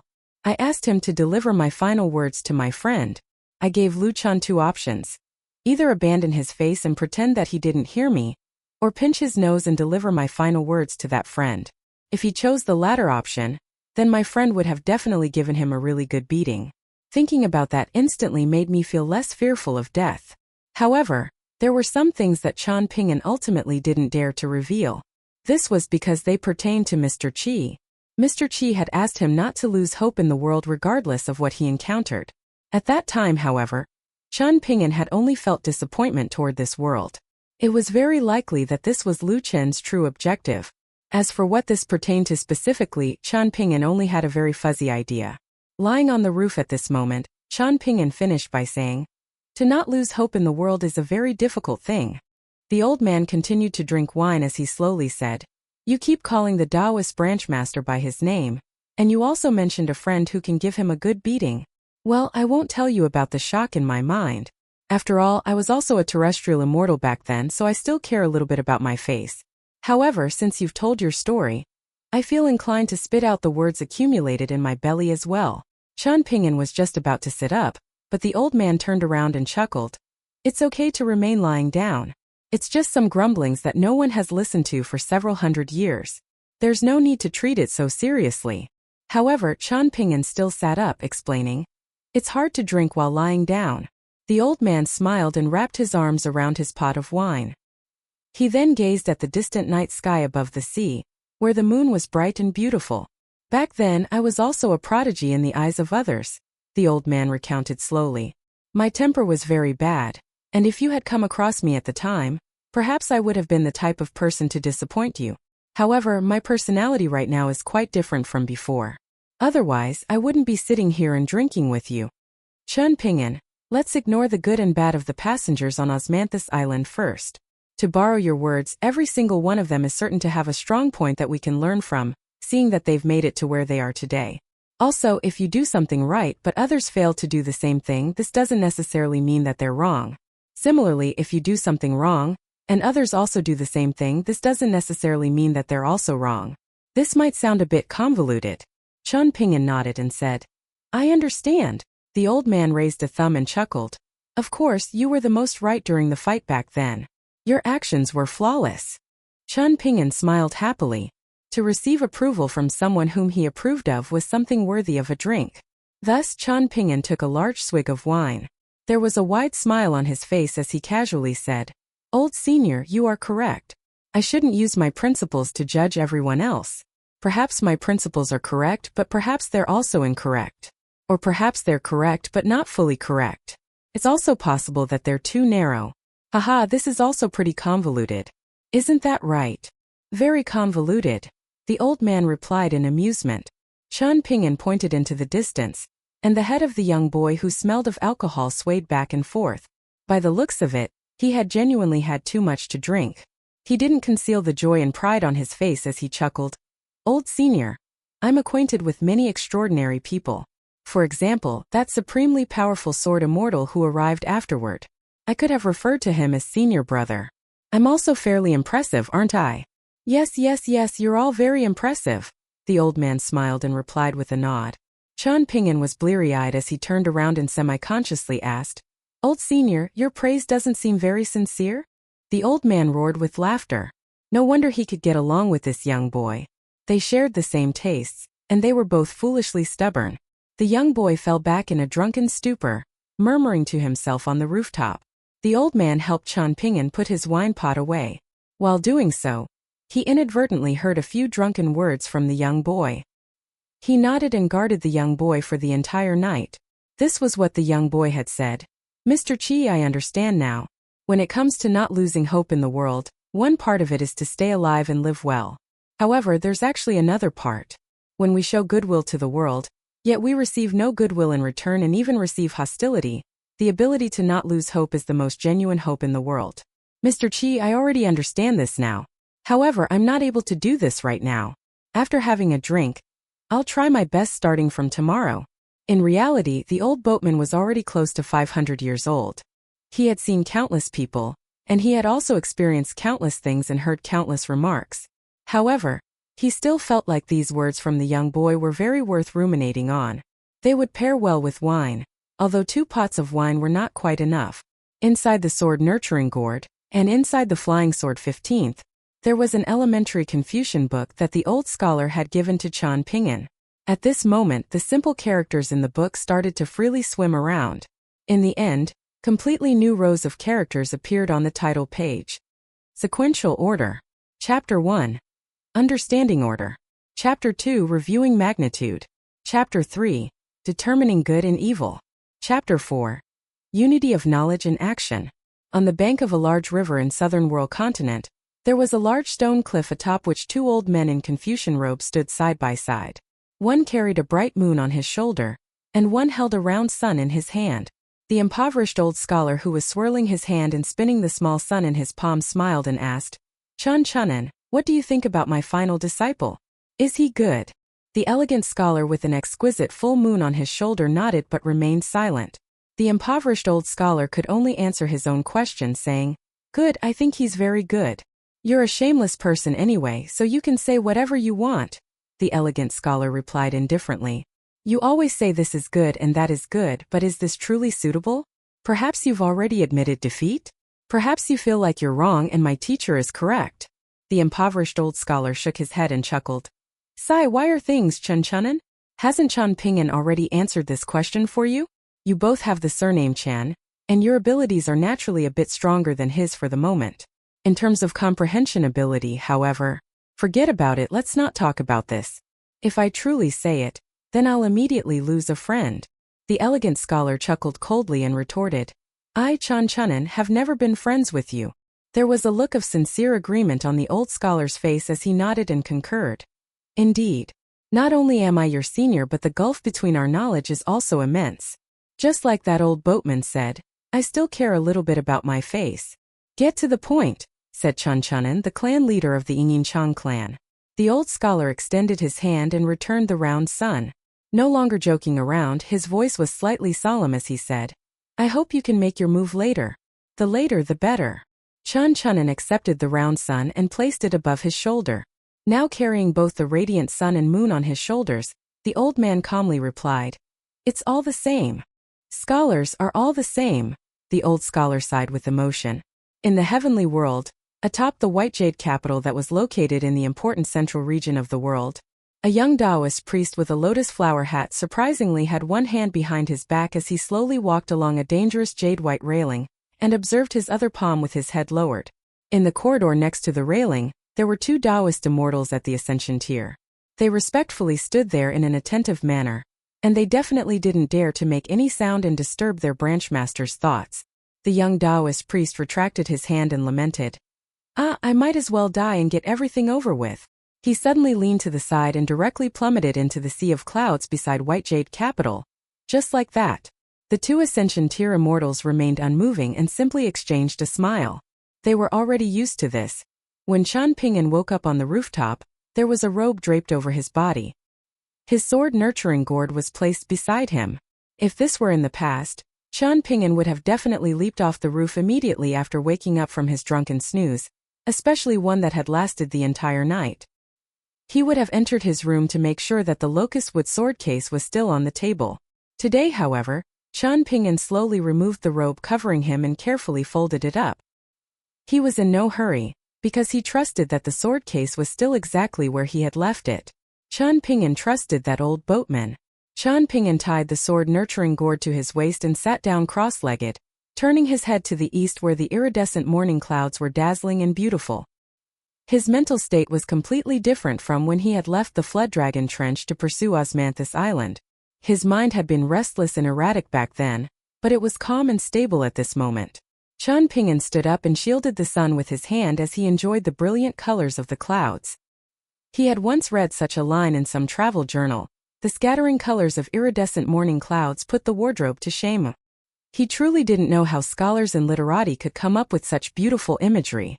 Chan Ping'an suddenly turned around to look outside the Guimai courtyard.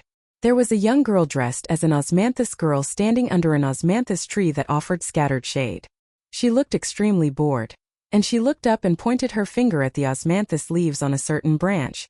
She was most likely guessing the number of leaves on the branch. Chan Ping'an followed her gaze and observed the branch for a moment.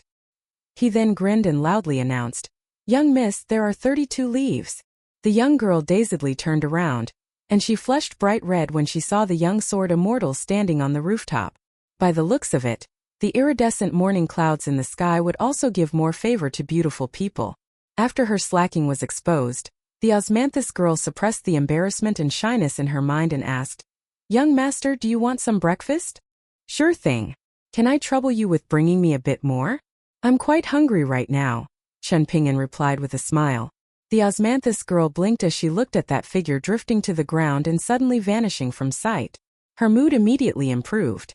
Even though the young sword immortal had been very polite, she had still been extremely scared of him. She had felt that he would remember her mistakes, no matter how small. Thus, even though it was almost certain that he wouldn't report her to Aunt Gui, she had been very afraid of him. When Chan Ping'an had asked her to turn away all visitors, she had respected his request and diligently turned away many visiting guests. She had summoned her courage to turn away numerous immortals from the mountains, and she had ended up receiving many supercilious looks and scoldings because of this. After eating breakfast, Chen Ping'an started to practice fist techniques in the courtyard. He practiced the mountain-shaking fists walking meditation for the entire morning, and he started to practice sword techniques by himself in the afternoon. He still practiced without a physical sword, and he simply feigned holding a sword as he focused on practicing the offensive avalanche technique. Chen Ping'an focused on this sword technique because he felt like it was extremely satisfying. After advancing to the 4th tier and having his energy, essence, and spirit become increasingly hidden, his 6-step walking meditation now appeared especially light and nimble, as if he were a wild goose trotting over snow. However, each subtle but sudden pause would cause his fist intent and astral energy to pour outward in a swift and ferocious manner. After starting to practice the sword, Chen Ping'an discovered that the qi channeling route for fist techniques and sword techniques were completely different. However, the so-called intent behind them shared things in common, and this allowed Chen Ping'an to feel increasingly at ease. This was because he came to realize that earnestly practicing fist techniques was indeed a form of cultivation. Moreover, it was a very good form of cultivation. Back then, Li Shixing had stated that drawing talismans was also a form of cultivation while drawing talismans on the bamboo building in Downtrodden Mountain. After being smashed into the mortal world by a single punch, Aoyang had also stood on the Kuan ship and told him that upon reaching the pinnacle state, practicing the fist was equivalent to practicing the sword. In the past, Chen Ping'an would have felt completely lost if he were to continue down the 4th tier of martial arts. He would have felt like he was walking on empty air. Now, however, he was already feeling much more confident than before. Chen Ping'an practiced standing meditation at night. When it was time for his midnight snack, Lady Gui didn't ask the Osmanthus girl to deliver the food. Instead, she personally came over with the food and snacks. There seemed to be something weighing on Aunt Gui's mind, yet it was as if she didn't know where to begin. At this moment, Chen Ping'an had already broken the silence and said, "Aunt Gui, I've saved Osmanthus Island for little Fan this time. So can you help me deliver a message to him using a flying sword? Tell him that I'm very fond of this Gui, my courtyard. So can this courtyard belong to me in the future? Also, I feel like little Fan won't be too stingy. However, the elders in the Fan clan most likely won't agree to my request. Can you help me persuade them when the time comes?" Lady Gui was extremely puzzled by Chen Ping'an's request. She carefully observed the young boy, yet she found that his expression was seemingly genuine and sincere. She felt a myriad of emotions and she replied with a smile, "If the ancestral hall of the Fan clan dares to disagree, then I'll drag little Fan along with me and cry out about the injustice. I'll scold them loudly, while little Fan will roll around on the floor. We'll definitely change their mind." Aunt Gui sat beside Chen Ping'an and watched him wolfing down the food. As if amused by her own words, she covered her mouth and giggled, saying, "Giving away an independent courtyard is a rare thing that Osmanthus Island has never done before. I'll head off to personally draft a title deed right away. According to the rules of the government office, we need 2 copies of this deed. The 2 of us can sign the deed first, and this way we can act first and ask for permission later. Afterward, we can get little Fan to toss the deed into the ancestral hall and sprint away before they can do anything. Who cares whether those old geezers agree or not?" Chen Ping'an smiled and said, "Aunt Gui, there's no need for a title deed. There's no need to keep such a document between us." Aunt Gui gazed at the young boy's eyes and asked, "You really don't need one?" Chen Ping'an also looked her in the eyes, replying with a nod. "Really?" Aunt Gui sighed softly before suddenly dragging the young boy over and holding him in an embrace. This woman with an ordinary appearance but a graceful manner smiled and said in a soft and gentle voice, "Even though you're a similar age to little Fan, you appeared especially gallant when rowing the boat with the bamboo pole back then. And what you're doing today. Sigh, all women in the world would feel truly touched by your actions." Chen Ping'an was still holding his chopsticks, but his body was leaning over a bit like the crooked old willow tree on the bank of the Iron Talisman River. He didn't think much about this, and he simply felt like Lady Gui was praising him in some way. However, Chen Ping'an genuinely didn't know what she was praising him for, especially regarding how his actions would touch all women. What was this all about? Was this another metaphor employed by scholars and literati? Moreover, Aunt Gui's manner of displaying friendship and kindness was indeed a little inappropriate. Fortunately, there was a huge gulf between their seniority and age, so others most likely wouldn't think much about this even if they saw the 2 of them. Aunt Gui had already released Chen Ping'an while he was thinking about this, and she smiled faintly as she looked at the young boy who was neither blushing nor having his heart beat faster. The dazed expression in his eyes made him loco rather adorable. Aunt Gue squinted her eyes and revealed a rare expression of seductive charm. There was amusement in her voice as she teased. "Oh, as it turns out, you're also the same as little Fan. You're still just a child." From the beginning to the end, Qian Ping'an couldn't help but feel a little awkward. As such, he could only lower his head and eat, also drinking some wine from time to time. Aunt Gue smiled as she stood up and left. When she arrived at the door, however, she saw the old boatman with an amused smile on his face. He reeked of alcohol, and he swirled his wine pot as he strode into the courtyard. As he walked, he didn't forget to exclaim, "Wine is the drink of joy, ridding worries and bringing delight. Even toads and rabbits are moved. The shade of osmanthus trees shake." An exasperated smile appeared on Lady Gue's face, but she didn't think much about this as she calmly walked away, accompanied by the shade of osmanthus trees the entire time. The old boatman suddenly exited his drunken state, a serious expression on his face as he said, "Qian Ping'an, my master suddenly arrived at Osmanthus Island, and he specifically asked to meet you. He said he has something to tell you. Do you want to meet him?" I can only confirm that my master isn't a bad person. He's always been kind and compassionate. However, I can't confirm whether such a good person will decide to do one bad thing. In terms of why he isn't willing to climb the mountain and come to this small courtyard. The old boatman suddenly appeared to be in a difficult spot, and he continued, "As a disciple, I should logically respect my master and avoid mentioning his name or titles. However, because of the situation right now, forget about it, I'll just tell you about this. Master was once the first boatman for Osmanthus Island. Whether it's the dragon beating poles or the folded paper carriages, horses and buildings, all of these were rules created and passed down by my master. However, he quickly disappeared after that, and he only appeared once 500 years ago, taking me as his unofficial disciple. Can tell that Master misses Lady Gue a little. However, it's a shame that he somehow annoyed Lady Gue, so she's prohibited him from ever setting foot on Osmanthus Island." The old boatman suddenly added, "I suspect that Master is the boatman mentioned in the Taoist classics. He'll go out to sea for hundreds of years at a time, and he was the boatman for that person that you mentioned. So now that he's here to visit you, all I can do is deliver the message for him. As for whether you meet him or not, that's something for you to carefully think about." Qian Ping'an pondered for a moment before nodding and replying, "I'll go and meet him. That Lu." The old boatman hurriedly signaled with his eyes and eyebrows, stopping Qian Ping'an from going any further. He lowered his voice and warned, "If you directly mention the names or titles of some people, such as supremely powerful sages, they can detect their names being mentioned. Just think about it. Why do ordinary people always warn others not to directly mention the names of deceased elders? Is this simply due to etiquette? No, it's not that simple." Qian Ping'an nodded in understanding. He then descended the mountain with the old boatman. "Aren't you afraid that I have ulterior motives?" the old boatman asked in a joking manner. Qian Ping'an purposely put on an air of mystery as he replied in a soft voice, "I can also detect it when others are trying to harm me. Say, old senior, does this mean that I have the potential of a sage?" The old man couldn't help but chuckle. In reality, sages and chi refiners at the upper 5 tiers were two different categories of people.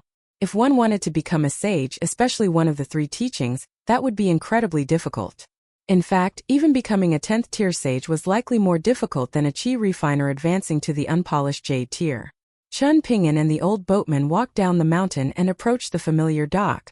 When they arrived, they were both a little surprised by what they saw. However, they also felt was completely reasonable. Her clothes billowing and her appearance transcendent, Lady Gue was standing at the dock and seemingly preventing a middle-aged man from mooring his boat and entering the island. Lady Gue was the owner of Osmanthus Island, this small world, so she naturally noticed the arrival of Qian Ping'an and the old boatman. She was unwilling to face the middle-aged man's pestering any longer, so her voice became quick and stern as she angrily scolded the plain-looking man, saying, "Hurry up and leave. If you want to chat with someone, then go and chat on the sea. Don't even dream about setting foot on Osmanthus Island. Otherwise, I'll fight you to the death." The rustic-looking middle-aged man was none other than the boatman who had rowed his boat beneath Suiyu the other day. He was most likely the respected master of the old boatman standing beside Qian Ping'an as well. The middle-aged man was actually an extremely taciturn person, yet Lady Gue, who was standing on the dock, was his greatest weakness. Upon seeing her harshness, in fact, this was the first time she had been so angry with him. The simple and honest middle-aged man felt as if his entire world were collapsing. It was as if the entire world had become dull and lusterless. He became extremely anxious, and he tossed his bamboo pole aside and stomped his feet as he wailed. Why? Oh why? What did I do wrong? After you rejected me that time I was feeling extremely hurt, so I drank some wine and ended up drunk. This gave a timid person like me some courage, so I secretly ran over to hug that osmanthus tree a few times. I truly couldn't help myself. This is surely justifiable and excusable. Just what kind of person am I? Are you not aware of this? Even my master says that I'm honest and good-natured. Lady Gue was incensed, and she chuckled coldly and huffed. Oh my, your arguments and excuses are all so well linked together. Appealing to emotion, then appealing to reason, and finally appealing to authority. How impressive! Who taught you this strategy? It had taken the middle-aged man much effort to muster his courage, yet he instantly deflated like a balloon upon hearing this. His voice was low and dejected as he replied, Divine edict sex little chi. Lady Gue pointed at him and raged. As a grown man, do you still have any sense of responsibility and loyalty? Qizhen helped you come up with a plan, yet you're going to sell him out just? Without even a shred of hesitation. Scram! The middle-aged man collapsed to his small boat as if he had been struck by lightning. His arms and legs flailed around as he wailed. I can't live anymore. There's nothing in the world to live for anymore. The old boatman stopped in his tracks and refused to take another step forward. He covered his face with a hand, and he refused to look at his master in his current state. The deranged behavior of his master truly brought great humiliation to him. His disciple. The old boatman suddenly turned around and said, Let's go, let's head somewhere else. If I stay here, then my fractured Tao heart that wasn't shattered by the old flood dragon will be shattered by my own master. However, the middle-aged man turned to the old boatman and shouted, Little water bucket, aren't you going to greet your master? After hearing the nickname from his childhood exposed, the old boatman stopped and sighed, then turned around. However, he stubbornly refused to make eye contact with his master. After speedily bowing and cupping his hands in respect, he muttered, I wish you a long life, master. I will respectfully take my leave now. He then hurriedly ran away and returned to the mountain. Chen Ping'an continued forward and arrived beside Lady Gue. They greeted each other with a nod and a smile, and Chen Ping'an squatted down beside the water and looked at the middle-aged man glancing at him and Lady Gue. The middle-aged man's gaze made his hair stand on end. There was something wrong with his expression.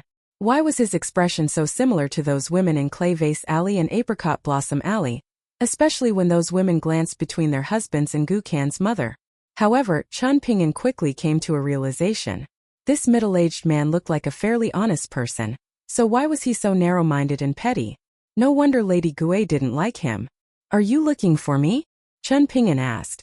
The middle-aged man roughly repeated to him what he had said to Zhuo Yu not long ago.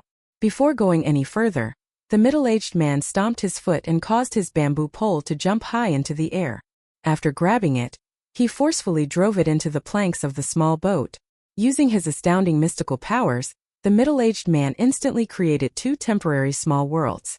The smaller one enveloped him and Chen Ping'an, while the larger directly enveloped the entire Osmanthus Island. In this way, even the powerful Taoist priests from Stalactite Mountain and the profound sages from Southern World Continent most likely wouldn't be able to eavesdrop on their conversation. He was Branch Master Lu Chen's unofficial disciple, after all. This person was unwilling to face Zhuo Yu's sword. He was almost like a scoundrel in front of Lady Gue, and he was only remembered as a boatman in some uncommon classic and majestic world. However, this didn't mean that he was weak, and this didn't mean that his Tao power was low. Lady Gue was aware of his identity and background, so she wasn't surprised by his actions.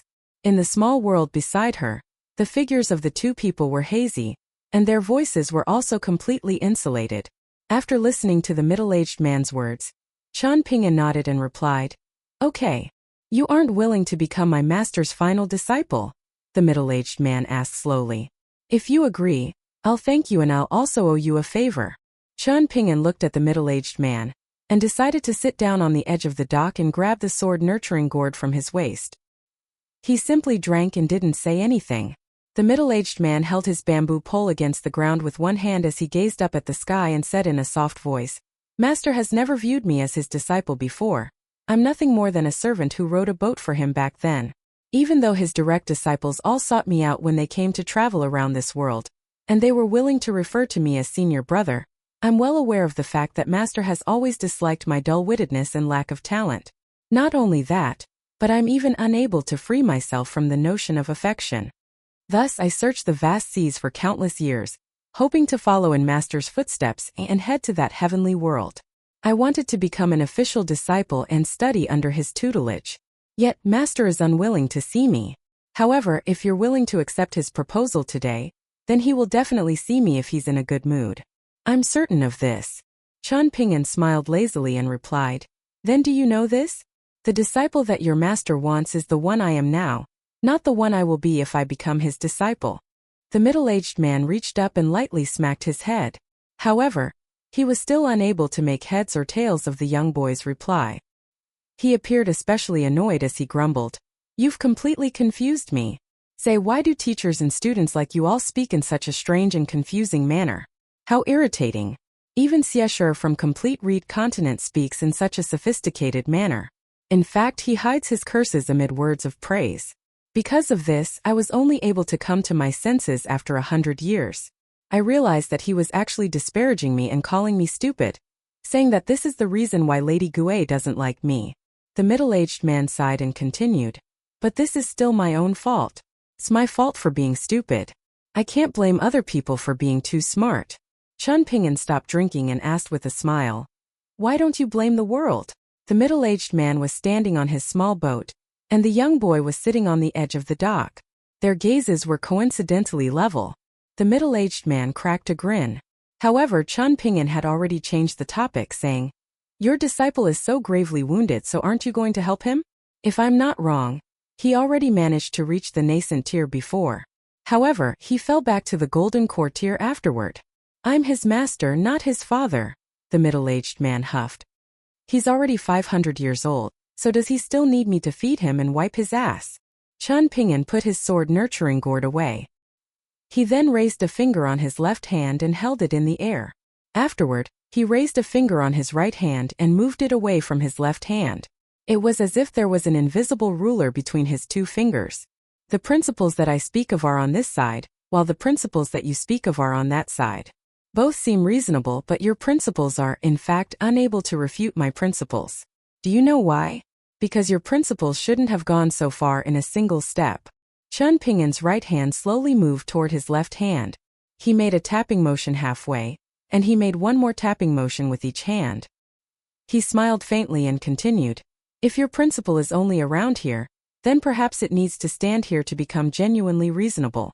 Can move slightly to the left or slightly to the right. However, when your principle reaches the correct spot, how can you measure the importance of said principle? Do you know about foretellers? Not the type pertaining to the study of yin and yang, but the type pertaining to the divination of destiny. Along with legalism, there are now two smaller rulers that you can use. Don't try to ruin my great Tao, the middle-aged man interjected calmly. He forcefully thumped his bamboo pole against the wooden planks of the small boat again. There was a dazzling smile on Qian Ping'an's face. This was because he was correct again. Qian Ping'an stood up with a smile, not acting mystical or pulling theories out of thin air anymore. Last night he had a dream. In his dream he read for an entire night. That was a hazy and mystical experience. Seemingly realizing that he had been toyed with, a slightly irritated expression appeared on the middle-aged man's face. He scratched his head, but he didn't take his anger out on the young boy. Qian Ping'an winked and said, Lady Gui is still watching us. What impression will she have of you if she sees you treating your own disciple? Isn't that right? The middle-aged man instantly came to a realization. His eyes lit up, and he hesitated for a moment before retrieving a golden book that was strung together using a simple straw rope. It took me a great deal of effort to retrieve these texts from the bottom of the sea. Here, give them to Little Water Bucket. Remember, you definitely have to hand them to him in front of Lady Gui. Okay? Can you do this? Of course. Qian Ping'an replied with a nod. I can even put in some good words for you if you want. Then I won't hold a grudge against you for toying with me just now, the middle-aged man said with a smile. Qian Ping'an accepted the golden book and carefully placed it in his sleeve. He didn't so much as take a glance at it. He looked at Lady Gui, who was seemingly nearby but was actually beyond their small world, and she was currently gazing at the bright moon above the sea with a slightly adrift expression. Chan Ping'an retracted his gaze, and he was a little curious as he asked in a soft voice, "You are a man of great seniority, and you've already lived for so many years, so why are you still so stubbornly in love with Lady Gui? Moreover, you're clearly aware that the notion of affection is an obstacle to your great Tao, so why does it seem like you're actually enjoying this?" This struck a sensitive chord, and the middle-aged man snapped, "That's none of your business." Chan Ping'an paced back and forth along the shore with his wine gourd in hand. "Lady Gui can't hear our conversation, right?" he asked. The middle-aged man nodded in response. However, Chan Ping'an still lowered his voice as he said, "Lady Gui's disposition is naturally top-notch. In terms of her appearance, however, it can't be considered too outstanding, right? What's the story between you two? Care to tell? Why did you fall for her, and why does she dislike you? What can be considered liking a person, and how do separation and reunion work? How did you anger Lady Gui? I need to take this as a warning. I meant to say that I'll help you come up with a plan. You might not know this, but I'm actually acquainted with many girls. I'm extremely knowledgeable when it comes to relationships and romance." The middle-aged man rolled his eyes and replied, "If there are so many specific reasons for liking a person, then what kind of crappy affection is that? Speaking to a vulgar person like you is so boring. Little water bucket must be blind to drink with someone like you." Chan Ping'an grimaced. The middle-aged man suddenly reached up and thumped his chest, saying with confidence, "Also in my eyes and mind, Lady Gui is a breathtaking beauty with no equal. She's the most beautiful person in the world. Be careful of what you say in the future, little brat. If you dare to say another bad word about her, then I'll smack you stupid with my bamboo pole." He angrily spat at Chan Ping'an and scolded, "What kind of crappy tastes do you have? You're completely unable to differentiate between beautiful and ugly." The middle-aged man spun his boat around using his bamboo pole. He then rowed away by himself, traveling hundreds upon thousands of meters in an instant. Chan Ping'an patted his chest and happily called out to Aunt Gui, "Let's go, I managed to obtain a secret text for the old senior from his master." He didn't forget to put in some good words for the middle-aged man, going as far as to offer 2 sentences of praise. "He's a magnanimous and genuine person. However, he's a bit too honest." Lady Gui nodded with a wide smile, saying, But his appearance can't be considered too outstanding." Chan Ping'an gulped upon hearing this, with his neck stiff as he turned around to search for the man and boat that had already disappeared into the distance. That middle-aged man was truly disloyal. Lady Gui lightly smacked the young boy's head, and it was clear that she wasn't genuinely angry with him. "What are you looking at? Let's go," she said in a gentle voice. The two of them walked along the mountain path together, and Lady Gui casually asked, "We'll arrive at our destination in 1 month. Chan Ping'an, do you have any acquaintances at Stalactite Mountain? If you don't, then it will be a little troublesome if you want to go to the Sword Chi Great Wall. The reputation of the Fan clan in Osmanthus Island doesn't hold much weight there. Moreover, when you arrive at Stalactite Mountain, there are some things that even money can't solve. That's because..." Lady Gui paused for a moment before continuing in an exasperated voice. "That's because the Tao ancestor's second disciple created some strange rules that have never been broken, not once in tens of thousands of years." Chan Ping'an was slightly skeptical and he challenged, "Never? Not by a single person." Lady Gui sighed and replied, "Many people have tried in the past. However, their corpses and souls were all tossed into a small lake of lightning in Stalactite Mountain by some Taoist heavenly lord. Almost all of the victims were top-notch cultivation prodigies, descendants from powerful clans in the 9 continents, disciples of immortal sects, or impressive figures from the 100 schools of thought. However, none of them came to a good end. No one can change that Taoist priest's decision. When that golden Tao manifestation had appeared near the Flood Dragon Trench before, the Taoist priest's true body that was far away in Stalactite Mountain had also used a mystical ability to isolate heaven and earth, preventing Osmanthus Island from seeing his true form. Chan Ping'an was filled with worry as he roughly described the Taoist priest's appearance. "How did you become familiar with this great heavenly lord from Stalactite Mountain?" Lady Gui asked in astonishment. Chan Ping'an grimaced and smiled bitterly. Right at this moment, a streak of white light cut through the night sky and passed over Osmanthus Island, announcing, "All passengers on Osmanthus Island are exempt from paying the toll when entering Stalactite Mountain. If anyone wants to travel to the Sword Chi Great Wall through Stalactite Mountain, they'll also be exempt from paying the toll." Chan Ping'an suddenly raised his arms and clenched his fists, exclaiming with joyful laughter, He won. 1 month later, the passengers on Osmanthus Island could already see the majestic silhouette of the hovering stalactite mountain in the distance. Moreover, every so often, they would come across other intercontinental ships that were also impressive in size and spectacular in appearance. As time passed, Stalactite Mountain also drew closer, making it appear increasingly lofty and majestic. After getting Lady Gui's approval, Chen Ping'an woke up before sunrise and secretly left the Guimai courtyard. Afterward, he sat on a tall branch of the osmanthus tree located on the mountain peak, swinging his legs as he craned his neck and looked up. He heard other people say that Stalactite Mountain was the border pass between two worlds. However, Chen Ping'an was a pure martial artist at the 4th tier, and he wasn't a grandmaster at the far-roaming tier who could soar through the air. As such, he could only take an intercontinental ship or take things one step at a time. There was already such a great distance between the northernmost Greatly Empire and the southern Old Dragon City. If someone wanted to travel from one world to another world, the distance between the two would be even more immense. Sitting on the tall branch, Chen Ping'an smiled as he casually threw punches, causing him to sway left and right. Beneath the tree, a young girl had arrived atop the mountain peak very early in the morning. She sighed and murmured, "I still feel boy is an absolute idiot."